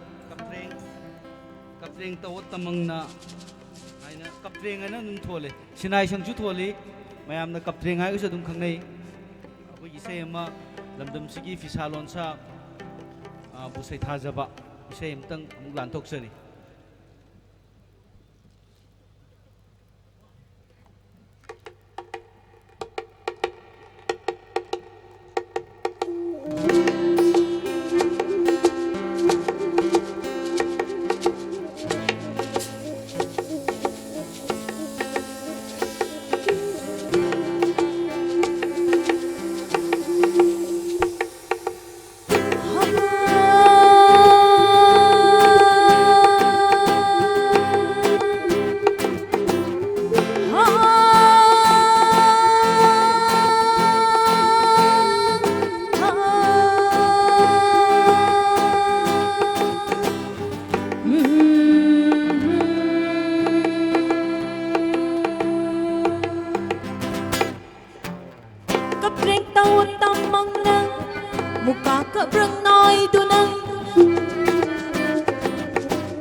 सिनाई संग फमलगा फीसा यों खम कारुगे सिनाई संग चंगलगा चरई फी हौ तमलुगे सिनाई संग फमलगा फीसा यों खम कारुगे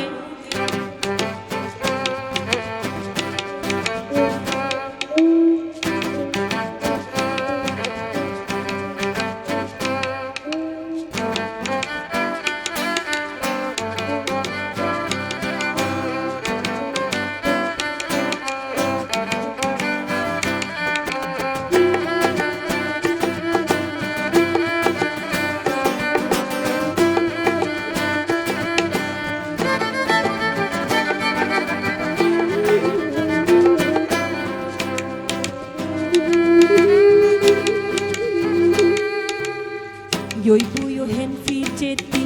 ton fang fi jeti Arab no bi fi jetna khane khana ne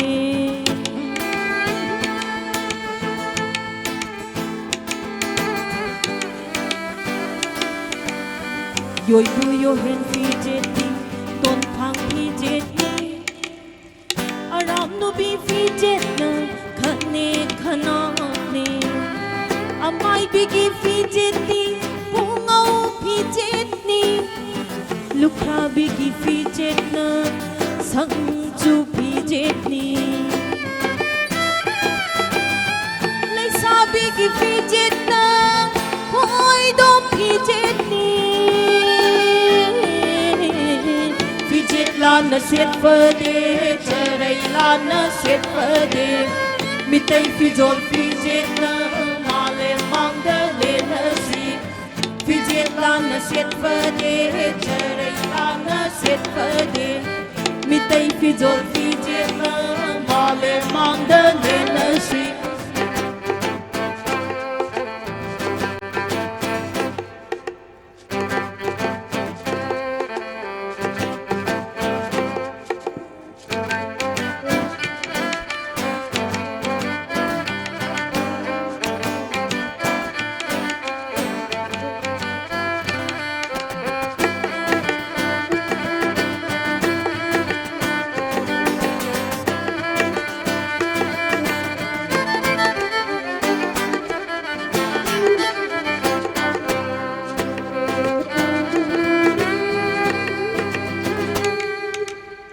Kabuk choy na chai rage ina figi fi mai se pamja machu na fendu na lai rang choy na chai rage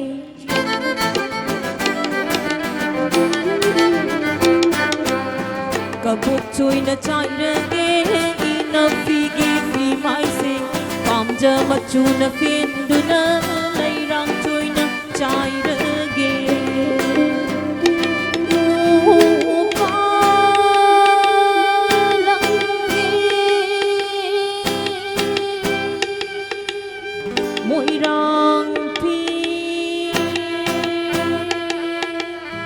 Blushing langi wang khai fi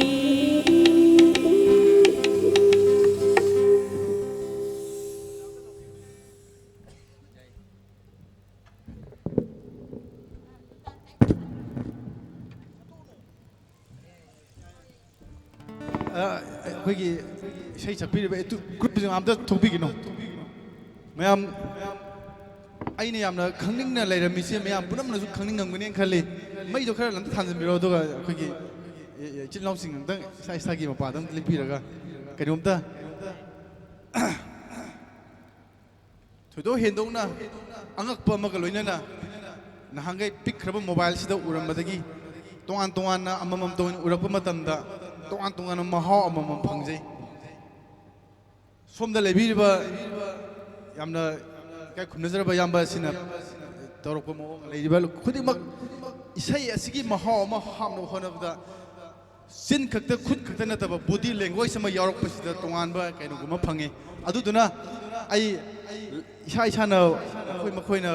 ꯄꯥꯏꯕꯤꯔꯤꯕ instrument ꯑꯁꯤꯒꯤ ꯃꯇꯥꯡꯗ ꯀꯔꯤꯒꯨꯝꯕ ꯇꯟꯖꯥ ꯑꯝꯇ ꯂꯧꯖꯔꯒ ꯈꯪꯃꯤꯟꯅꯍꯧꯕꯒꯤ ꯇꯟꯖꯥ ꯂꯧꯖꯒꯦ ꯁꯣꯝꯗ ꯍꯦꯛꯇ ꯍꯧꯔꯒꯦꯀꯣ ꯏꯌꯥꯝꯕꯁꯤ ꯌꯥꯝꯕꯁꯤꯒꯤ ꯍꯧꯖꯤꯛ ꯍꯧꯖꯤꯛ ꯃꯥꯅ ꯄꯥꯏꯕꯤꯔꯤꯁꯤ ꯇꯥꯛꯄꯤꯔꯕꯒꯤ ꯃꯇꯨꯡ ꯏꯟꯅ ꯁꯔꯪꯗ ꯁꯣꯔꯤ ꯁꯣꯝꯗ ꯂꯩꯔꯦ ꯁꯔꯪꯗ ꯑꯃꯁꯨꯡ ꯄꯦꯅꯥ ꯁꯔꯪꯗ ꯍꯥꯏꯁꯦ ꯇꯥꯛꯈꯠꯄꯤꯔꯣ ꯌꯥꯝꯕ ꯑꯩꯅ ꯉꯁꯥꯏ ꯎꯕꯗꯗꯤ ꯚꯥꯏꯑꯣꯂꯤꯟ ꯑꯣꯏꯕꯤꯅꯤꯡꯉꯤ ꯁꯔꯪꯗꯥꯅ ꯍꯥꯏꯕꯤꯏ ꯁꯔꯪꯗꯥ ꯍꯥꯏꯁꯦ ꯀꯃꯥꯏꯅ ꯊꯣꯟꯈꯤꯕꯅꯣ ꯁꯤ ꯀꯃꯥꯏꯅ ꯍꯥꯏꯐꯦꯠꯇꯪ ꯄꯟꯕꯤꯕ ꯌꯥꯒꯗ꯭ꯔꯥ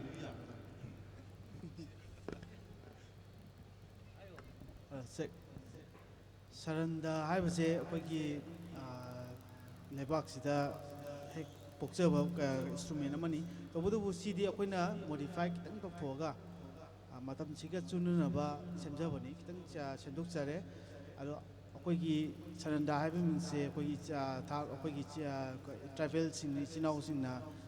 ꯄꯥꯏꯕ ꯏꯟꯁꯇ꯭ꯔꯨꯃꯦꯟ ꯃꯈꯜ ꯑꯃꯗꯒꯤ ꯈꯤꯇꯪ ꯁꯦꯝꯗꯣꯛꯑꯒ ꯑꯩꯈꯣꯏꯅ ꯄꯥꯏꯖꯕꯅꯤ ꯁꯤ ꯌꯥꯝ ꯅꯨꯡꯉꯥꯏꯖꯩ ꯆꯤꯡ ꯑꯩꯈꯣꯏꯒꯤ ꯂꯩꯔꯤꯕ ꯆꯤꯡꯃꯤ ꯇꯝꯃꯤ ꯑꯅꯤꯒꯤ ꯇꯣꯉꯥꯟꯕ ꯏꯟꯁꯇ꯭ꯔꯨꯃꯦꯟ ꯑꯃꯅ ꯆꯤꯡꯒꯤ ꯑꯣꯏꯔꯒꯁꯨ ꯍꯧꯖꯤꯛꯀꯤ ꯇꯝꯒꯤ ꯑꯣꯏꯔꯦ ꯁꯦꯝꯖꯤꯜꯂꯒ ꯄꯨꯟꯁꯤꯟꯖꯔꯒ ꯆꯤꯡꯃꯤ ꯇꯝꯃꯤ ꯑꯃꯠꯇꯅꯤ ꯍꯥꯏꯕꯒꯤ ꯁꯦꯝꯖꯕ ꯑꯃꯠꯇꯅꯤ ꯆꯤꯡꯗ ꯄꯥꯔꯁꯨ ꯌꯥꯏ ꯆꯤꯡꯗ ꯄꯥꯔꯁꯨ ꯌꯥꯏ ꯁꯤꯗꯤ ꯑꯗꯨꯒ ꯁꯤꯒꯤ ꯏꯁꯥꯒꯤ ꯑꯣꯏꯕ ꯔꯤꯗꯝ ꯑꯃꯗ ꯃꯈꯣꯜ ꯑꯃꯇꯪ ꯃꯌꯥꯝꯗ ꯑꯗꯨꯇꯪꯒꯤ ꯑꯣꯏꯕꯗꯪ ꯇꯥꯃꯤꯟꯅꯁꯤ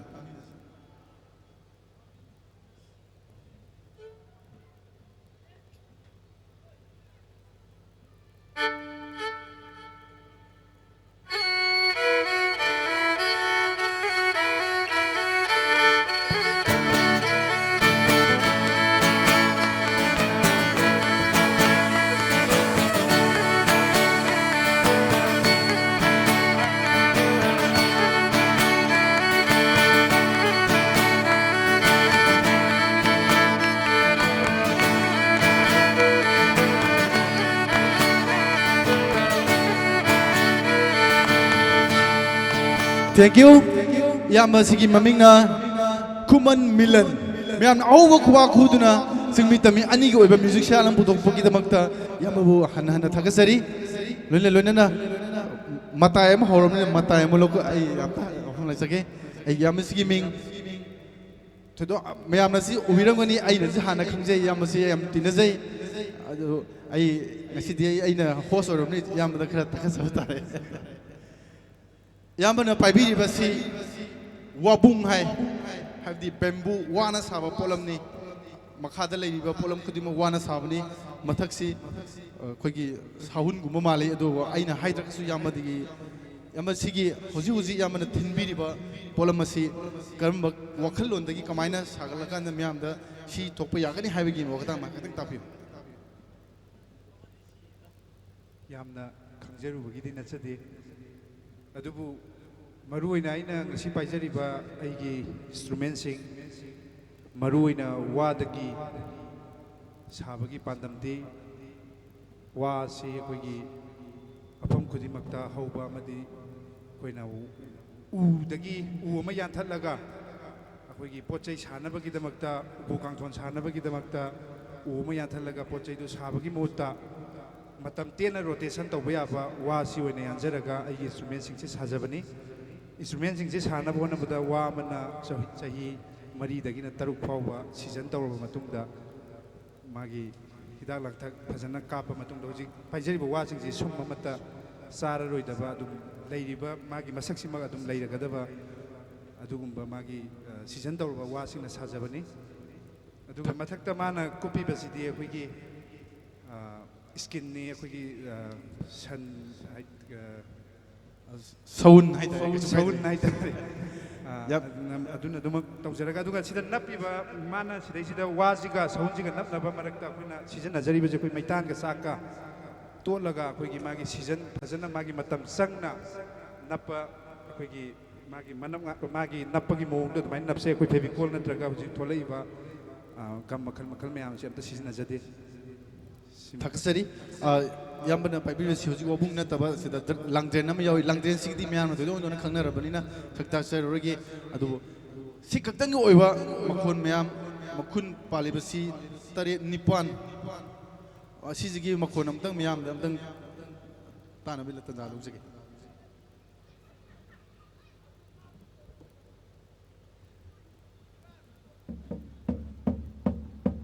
ꯁꯤ ꯌꯥꯝ ꯅꯦꯝꯈ꯭ꯔꯦ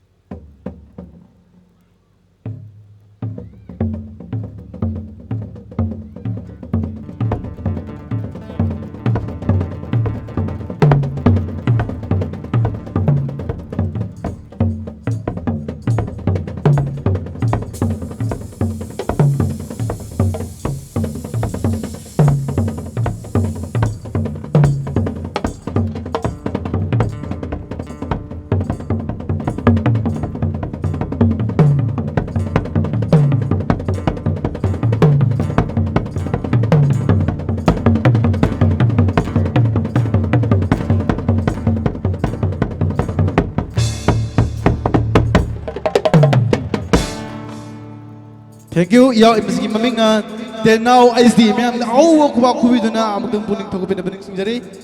Yamna angak pamonggi instrument ni futram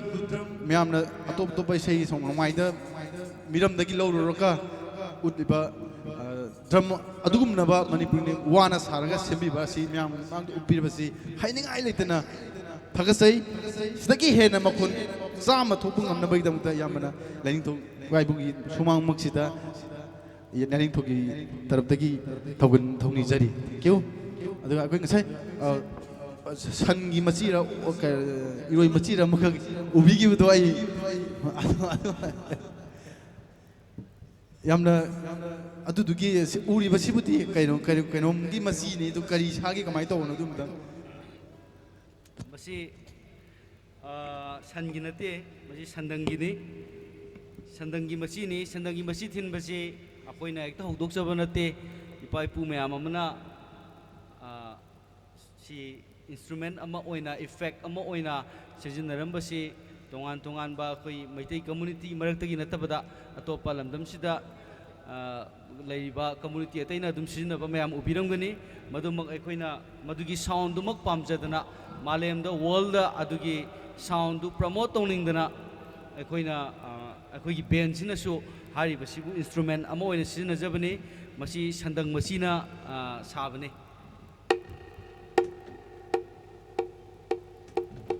ꯀꯥꯎꯕꯦꯜ ꯃꯌꯥꯝꯅ ꯀꯥꯎꯕꯦꯜ ꯍꯥꯏꯔꯒ ꯁꯤꯖꯤꯟꯅꯕꯗꯨꯅꯦ ꯑꯩꯈꯣꯏꯒꯤꯅ ꯁꯤꯒꯤ ꯁꯟꯗꯪ ꯃꯁꯤꯁꯤꯅ ꯑꯣꯏꯕꯅꯤ Thank you. Yamaski Saitazit BK ahu kwa kyudena poning thogopit naji aduga akhoi miram gi gitar Migi Mapot King Biriba Sagi Akwegi Maitegi Oiba Makonda Amutang King Dabiram Aduga Maitegi Oiba Havadi Maitegi Okay. Angakpuni Sisu Isagi Pungning the Oiba Si group Asigi Wakalo Sita Pungning Yamna Sangna Atopuki Wakalo Amata Sangana Group Asigi the Maktan Hijaba Yam Nungshiningai ni Yamasigi Mamina Nauba Ahibum Yamna Kuba Kubigani Iro Bada Agi Sidi Chaloido Male Chal Hakasi Bokelisni Aduga Mahana Pai the best to Melasi Aina Sumi Mada Wamatang Asang Wani the Kari Wano Kamaito who know habitant Matiam Lirakan Adongi Shei Makadum Satana Bitan Daloptigi.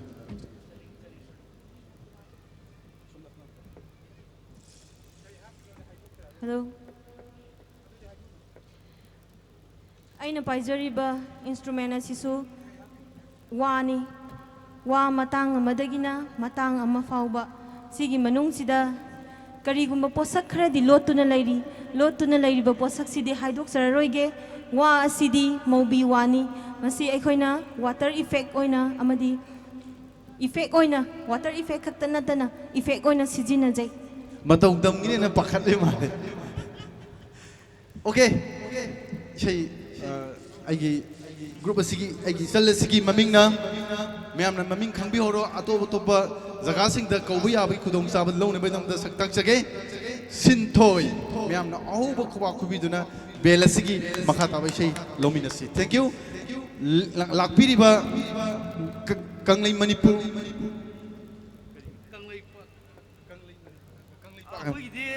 Manipur yauk de Kanglei Park Kanglei Park harga aini thengna so de bracket manung da Manipur na palam da sum panjabani mayamna khangna ba sum hoji ki Manipur harga khangnariba mafam sibune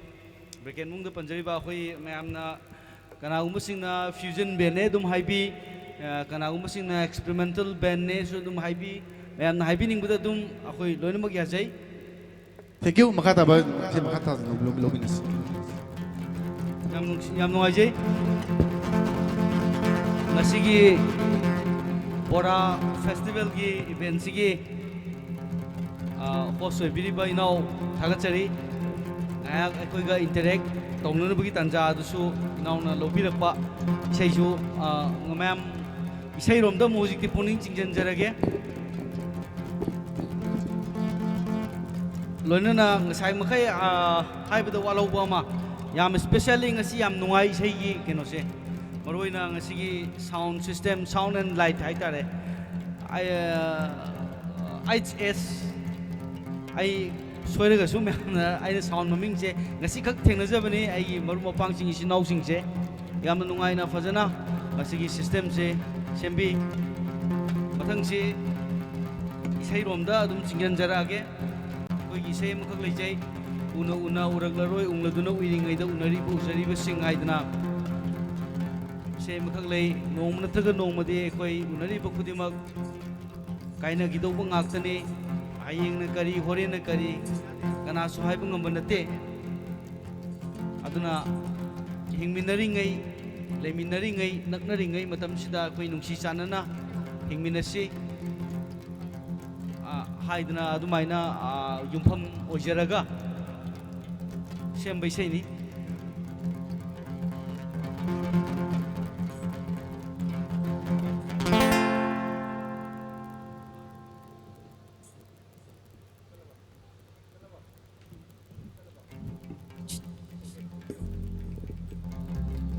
Hello, check.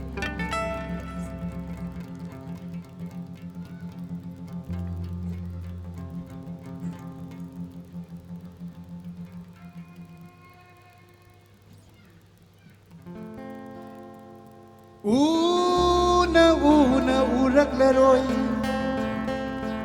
ungladuna wiringai unariva ujariva sing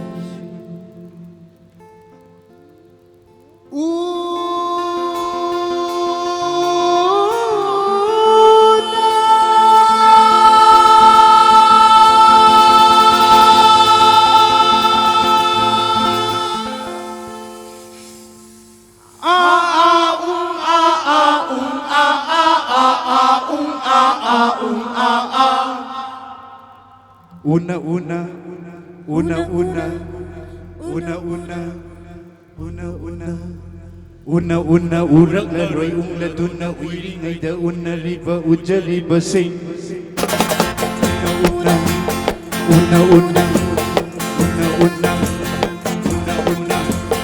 una uraklaroi ungladuna uiringaida unariva ujariva sing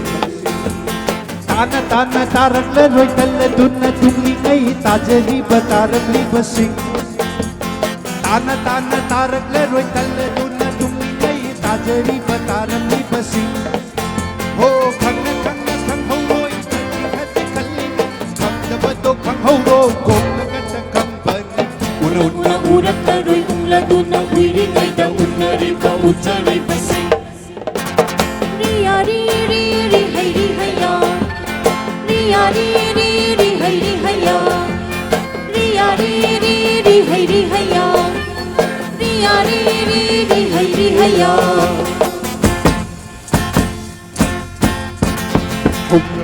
Hokrabani halaklaroi hokibasing hangadaba hangna ho hangadaba haija ho Hokrabani halaklaroi hokibasing halaklaroi hokibasing halaklaroi hokibasing Hokrabani halaklaroi hokibasing hangadaba hangna ho hangadaba haija ho hakum haito halaklaroi hokrabani hairamdana hakum haito halaklaroi hokrabani hairamdana hokchi khorel hayeng hangsit hokigani hauladuna hokchi khorel hayeng hangsit hokigani hauladuna hakum haito halaklaroi hokrabani hairamdana hokchi khorel hayeng hangsit hokigani hauladuna hokidringai hai horo hokidringa hangoro hokidringai hai horo hokidringa hangoro Una uraklaroi ungladuna uiringaida unariva ujariva sing Riya ri ri ri hai ri haya Riya ri ri ri hai ri haya Riya ri ri ri hai ri haya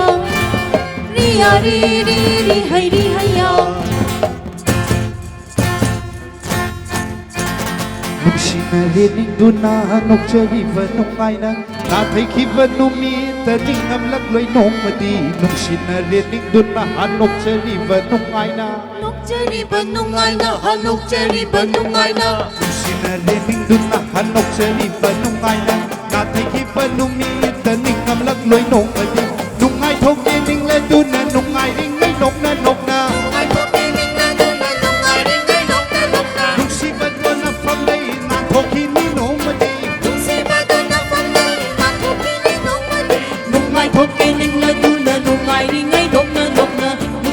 na phong đây na khô kini nong man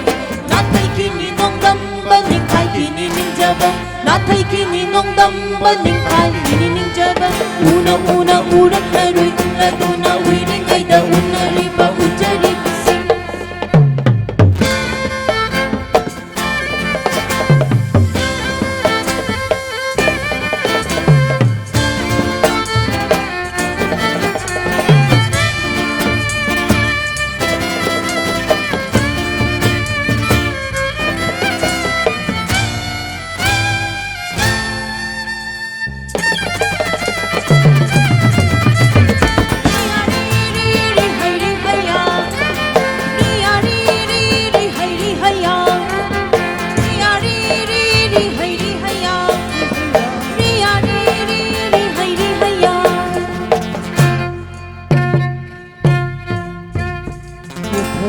Quay theo riva quay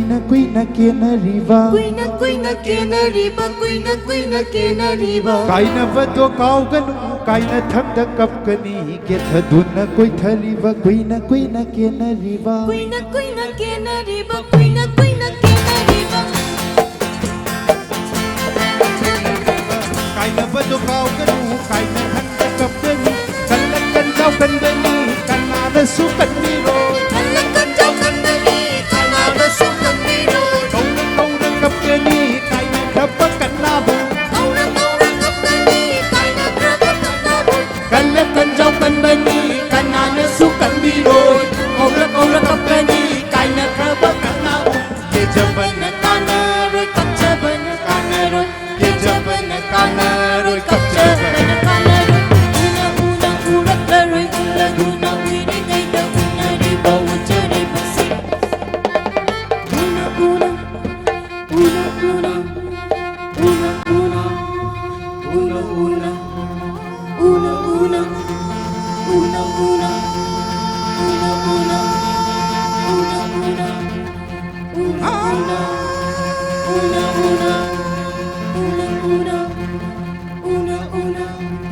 una una urak la rồi una duna uje ngay da una ri ba u chari basi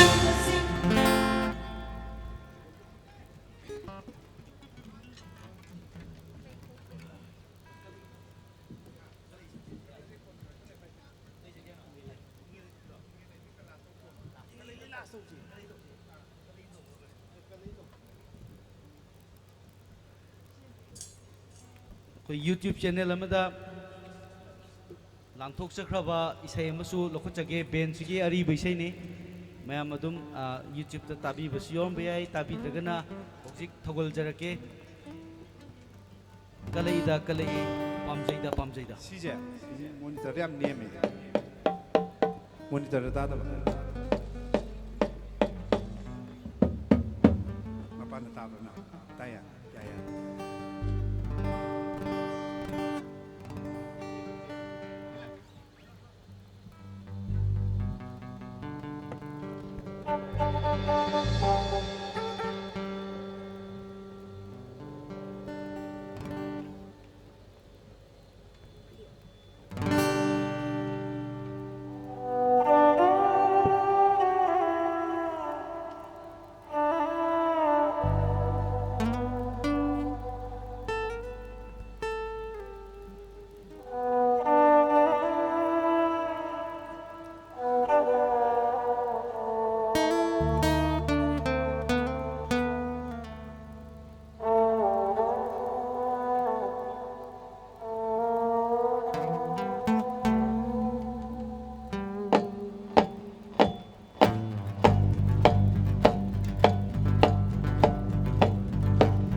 ri ra ri ri ra ri ri ra ri ri ra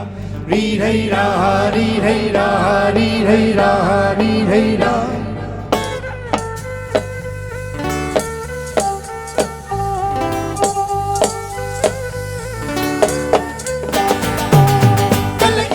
kalai pom jai da ding jai da tap jai da ni jai da nong jai da ding jai da tap jai da ni jai da nong jai da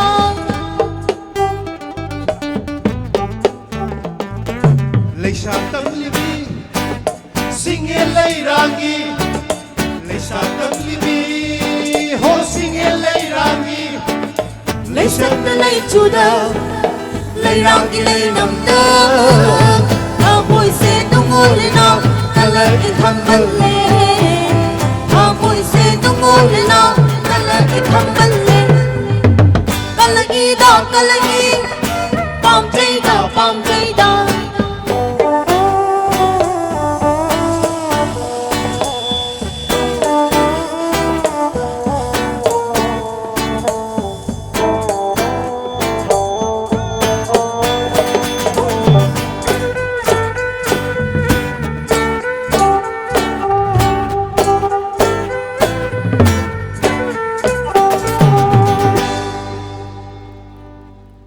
Saina zum zum,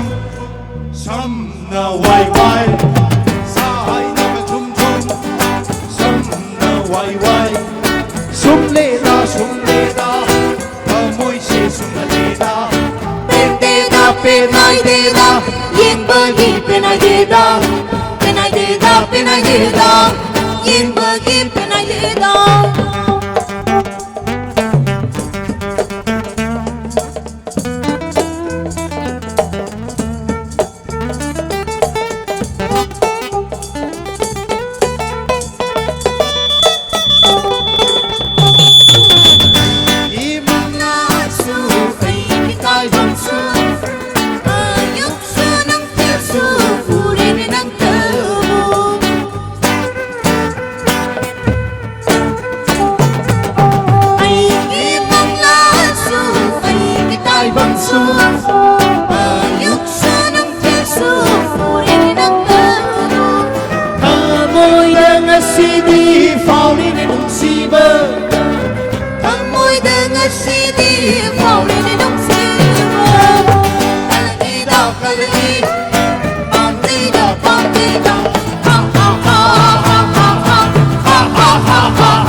mathangsi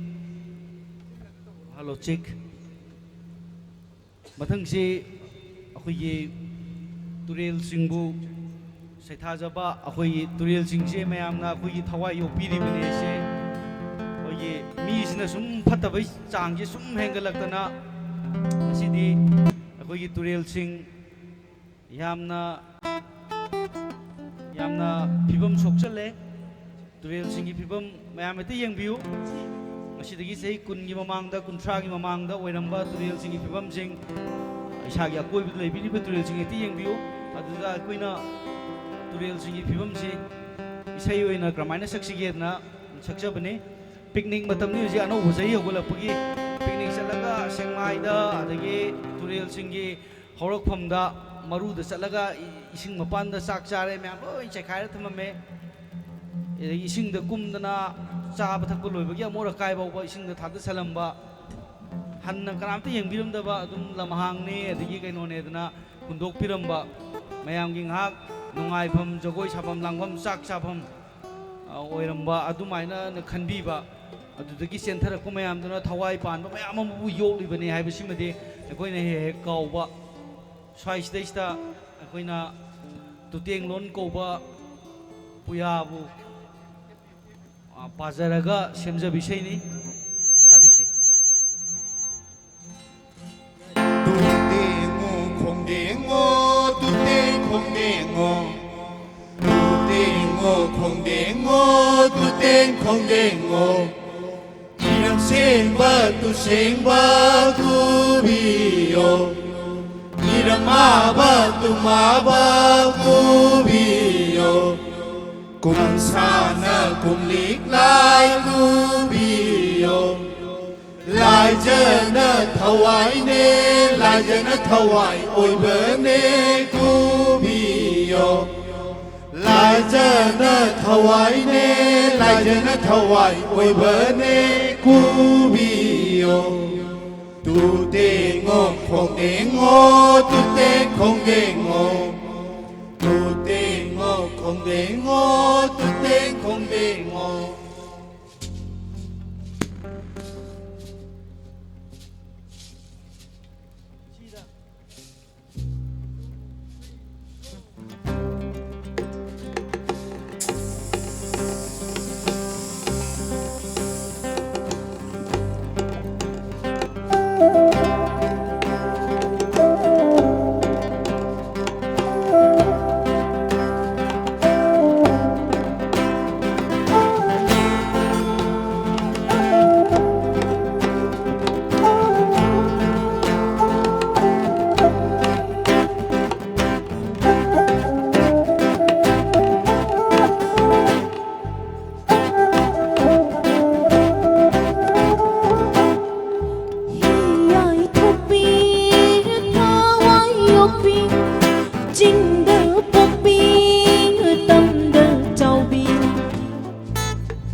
ꯄꯨꯡꯁꯨ ꯊꯦꯡꯖꯜꯂꯛꯑꯦ ꯑꯩꯈꯣꯏꯒꯤ ꯑꯔꯣꯏꯕ ꯏꯁꯩ ꯂꯧꯈꯠꯆꯔꯒꯦ ꯑꯔꯣꯏꯕ ꯏꯁꯩꯁꯦ ꯑꯁꯦꯡꯕꯗꯤ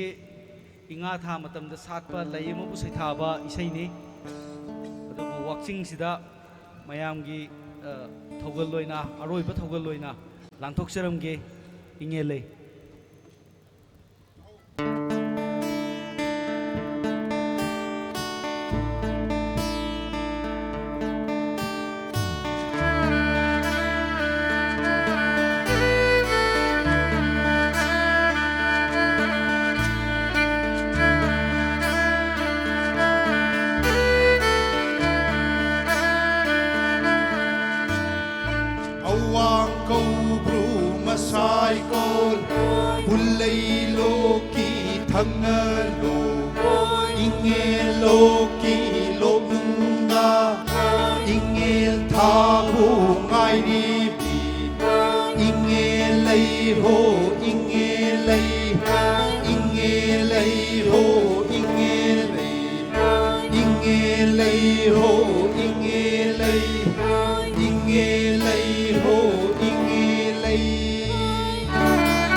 See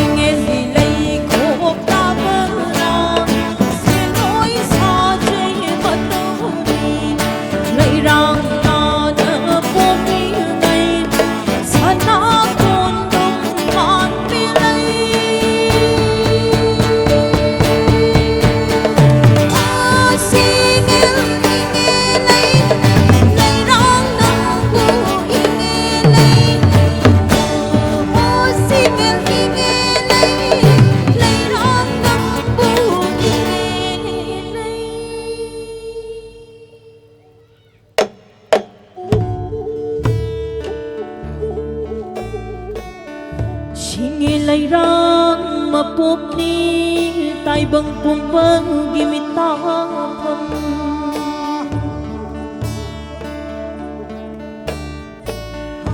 malang bamana kongloi ni leirang oi bi mapoki misum lang thang yaudra visinge leisa hen bi khang uthakna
Thank you.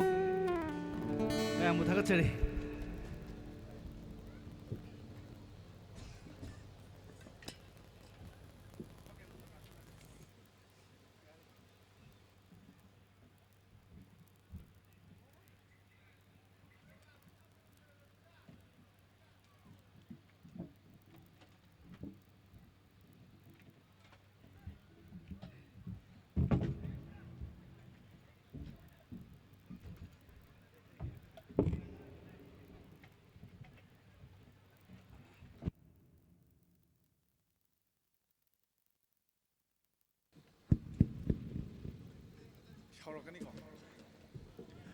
Thank you.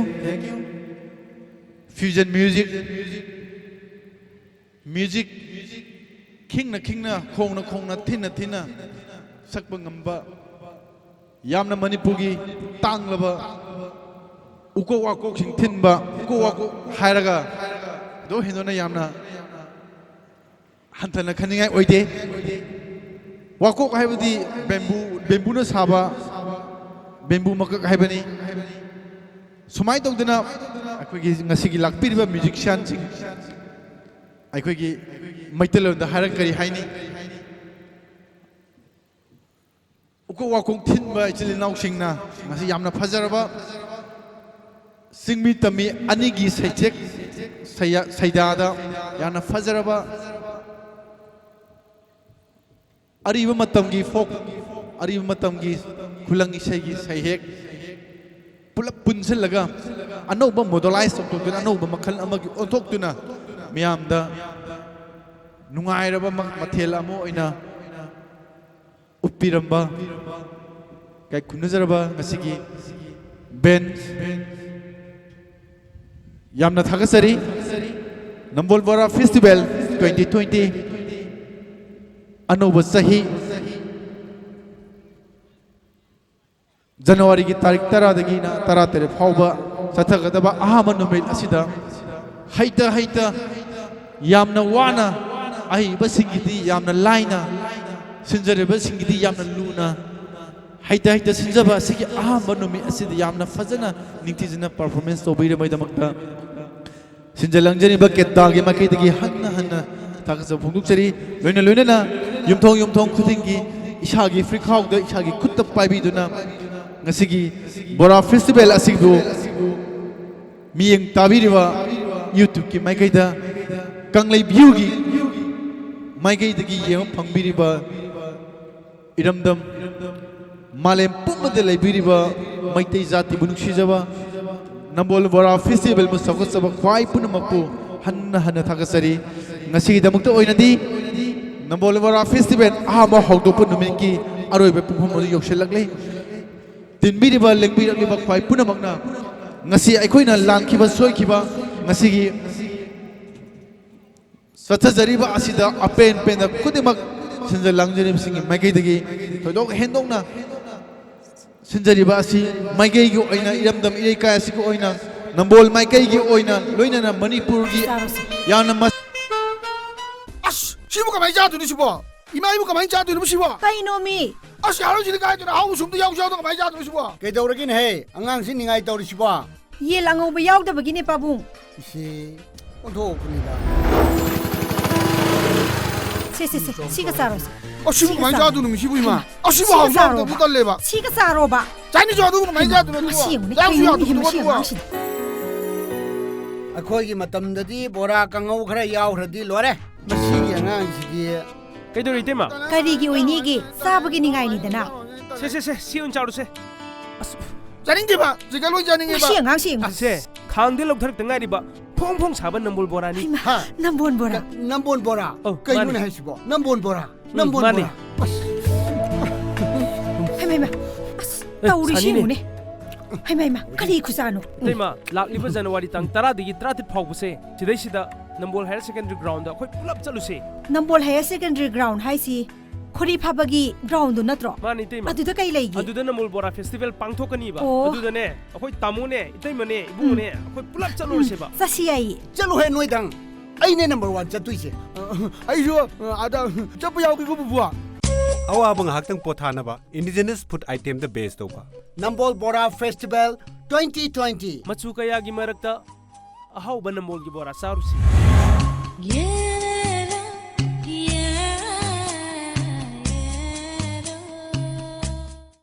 세 사치 사로스 시부 가만히 자두니 시부 이마 이부 가만히 자두니 시부 까이노미 아시 하루지리 가야되나 하우 숨도 야우샤도 가만히 자두니 시부 그래도르긴 해 안강신 닝아이 떠리 시부 예 랑오브 야우다버기네 빠붕 시 온토군이다 세세세 시가 사로스 시부 가만히 자두니 시부 이마 시부 하우 숨도 못 달래봐 시가 사로바 자니 자두 가만히 자두니 시우네 야우샤도 못 시우네 달래봐 ꯑꯩꯈꯣꯏꯒꯤ ꯃꯇꯝꯗꯗꯤ ꯕꯣꯔꯥ ꯀꯥꯡꯉꯧ ꯈꯔ ꯌꯥꯎꯈ꯭ꯔꯗꯤ ꯂꯣꯏꯔꯦ ꯃꯁꯤꯒꯤ ꯑꯉꯥꯡꯁꯤꯗꯤ ꯀꯩꯗꯧꯔꯤ 이때마 그리기 오이니기 싸버기 닝아이니다나 시 ଚାରୁ세 자nin게봐 제가 로이 자nin게봐 시 ꯉꯥꯡꯁꯤ ase khangde lokthar tangariba phong phong saban Nambol Bora ni Nambol Bora Nambol Bora kayun haisibo Nambol Bora Nambol Bora 하이마이마 나 우리 시우네 하이마이마 그리 구사노 이때마 락리버 자누와리 땅 10dagi 30 파우부세 지대시다 Nambol Higher Secondary Ground ꯑꯩꯈꯣ이 ꯄꯨꯂꯞ ꯆꯠꯂꯨꯁꯦ Nambol Higher Secondary Ground 하이시 코리 파바기 그라운드 너트로 마니 이때마 아두다 까이 레이기 아두다 Nambol Bora Festival 빵토카니바 오. 아두다네 ꯑꯩꯈꯣ이 ꯇꯥꯃꯣꯅꯦ 이때마네 이부모네 ꯑꯩꯈꯣ이 ꯄꯨꯂꯞ ꯆꯠꯂꯨꯔꯁꯦꯕ 사시야이 ꯆꯠꯂꯨꯍꯦ ꯅꯣꯏꯗꯪ ꯑꯩꯅꯦ number 1 ꯆꯠꯇꯣꯏꯁꯦ 아이쇼 아다 ጨப்பு 야우기고 부부아 ꯑꯋꯥꯕ ꯉꯥꯏꯍꯥꯛꯇꯪ ꯄꯣꯊꯥꯅꯕ indigenous food ꯑꯥꯏꯇꯦꯝꯗ ꯕꯦꯁ ꯇꯧꯕ Nambol Bora Festival 2020 ꯃꯆꯨ ꯀꯌꯥꯒꯤ ꯃꯔꯛꯇ ꯑꯍꯥꯎꯕ Nambolꯒꯤ ꯕꯣꯔꯥ ꯆꯥꯔꯨꯁꯤ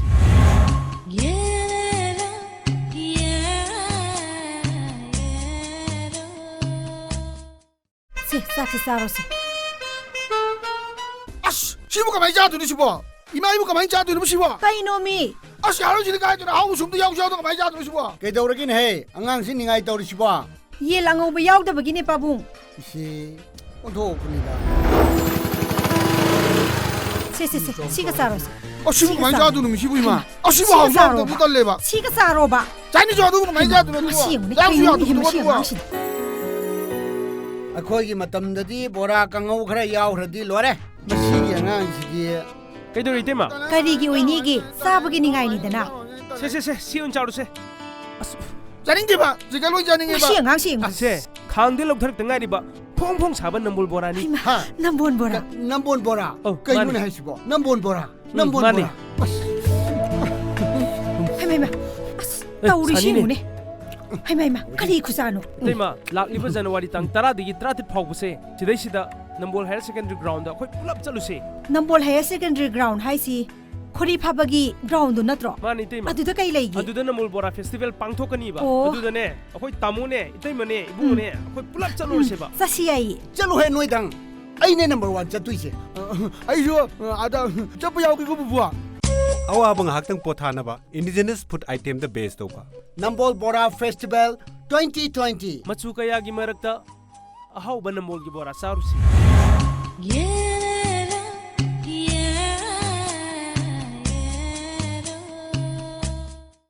se saksi sarosi 아씨 시부가 많이 자두니 시부 이마 이부가 많이 자두니 시부 kai no mi 아씨 할아버지는 가야되나 하고 숨도 야우샤우도 많이 자두니 시부 ke dawragin he angang sin ningai tawri sibo ye lango ba yaw da bagi ne pabung si onto